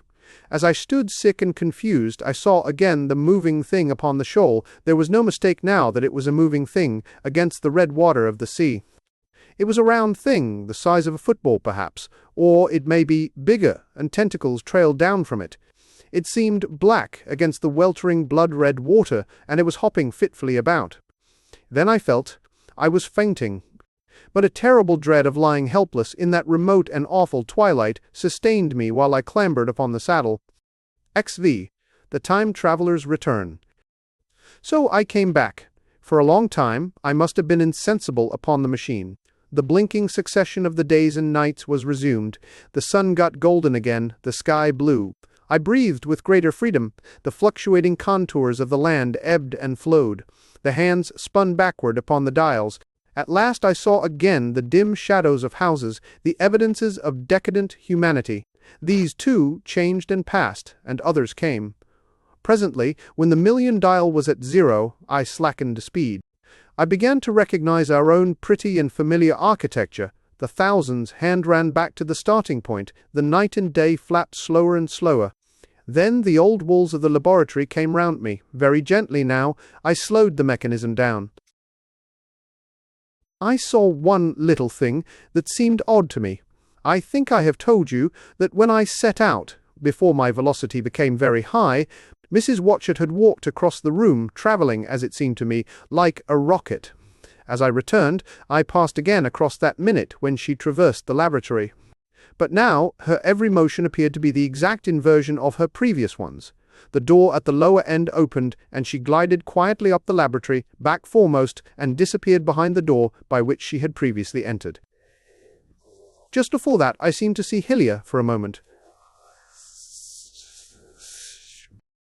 Then I stopped the machine, and saw about me again the old familiar laboratory, my tools, my appliances, just as I had left them. I got off the thing very shakily, and sat down upon my bench. For several minutes I trembled violently. Then I became calmer. Around me was my old workshop again, exactly as it had been. I might have slept there, and the whole thing had been a dream. And yet not exactly. The thing had started from the southeast corner of the laboratory. It had come to rest again in the northwest, against the wall where you saw it. That gives you the exact distance from my little lawn to the pedestal of the White Sphinx, into which the Morlocks had carried my machine. For a time my brain went stagnant. Presently I got up and came through the passage here, limping, because my heel was still painful, and feeling sorely begrimed. I saw the ball Phi P ball by the door. I found the date was indeed today, and looking at the timepiece, saw the hour was almost 8 o'clock. I heard your voices and the clatter of plates. I hesitated. I felt so sick and weak. Then I sniffed good wholesome meat, and opened the door on you. You know the rest. I washed and dined, and now I am telling you the story. XV, after the story. I know, he said, after a pause, that all this will be absolutely incredible to you, but to me the one incredible thing is that I am here tonight in this old familiar room, looking into your friendly faces and telling you these strange adventures. Take it as a lie, or a prophecy, say I dreamed it in the workshop. Consider I have been speculating upon the destinies of our race, until I have hatched this fiction. Treat my assertion of its truth as a mere stroke of art to enhance its interest. And taking it as a story, what do you think of it? He took up his pipe, and began, in his old accustomed manner, to tap with it nervously upon the bars of the grate. There was a momentary stillness. Then chairs began to creak, and shoes to scrape upon the carpet. I took my eyes off the time-traveler's face, and looked round at his audience. They were in the dark, and little spots of color swam before them. The medical man seemed absorbed in the contemplation of our host. The editor was looking hard at the end of his cigar, the sixth. The journalist fumbled for his watch. The others, as far as I remember, were motionless. The editor stood up with a sigh. "What a pity it is you're not a writer of stories," he said, putting his hand on the time-traveler's shoulder. "You don't believe it?" "Well, show D." I thought not. The time-traveler turned to us. "Where are the matches?" he said. He lit one and spoke over his pipe, puffing. "To tell you the truth, I hardly believe it myself. 99.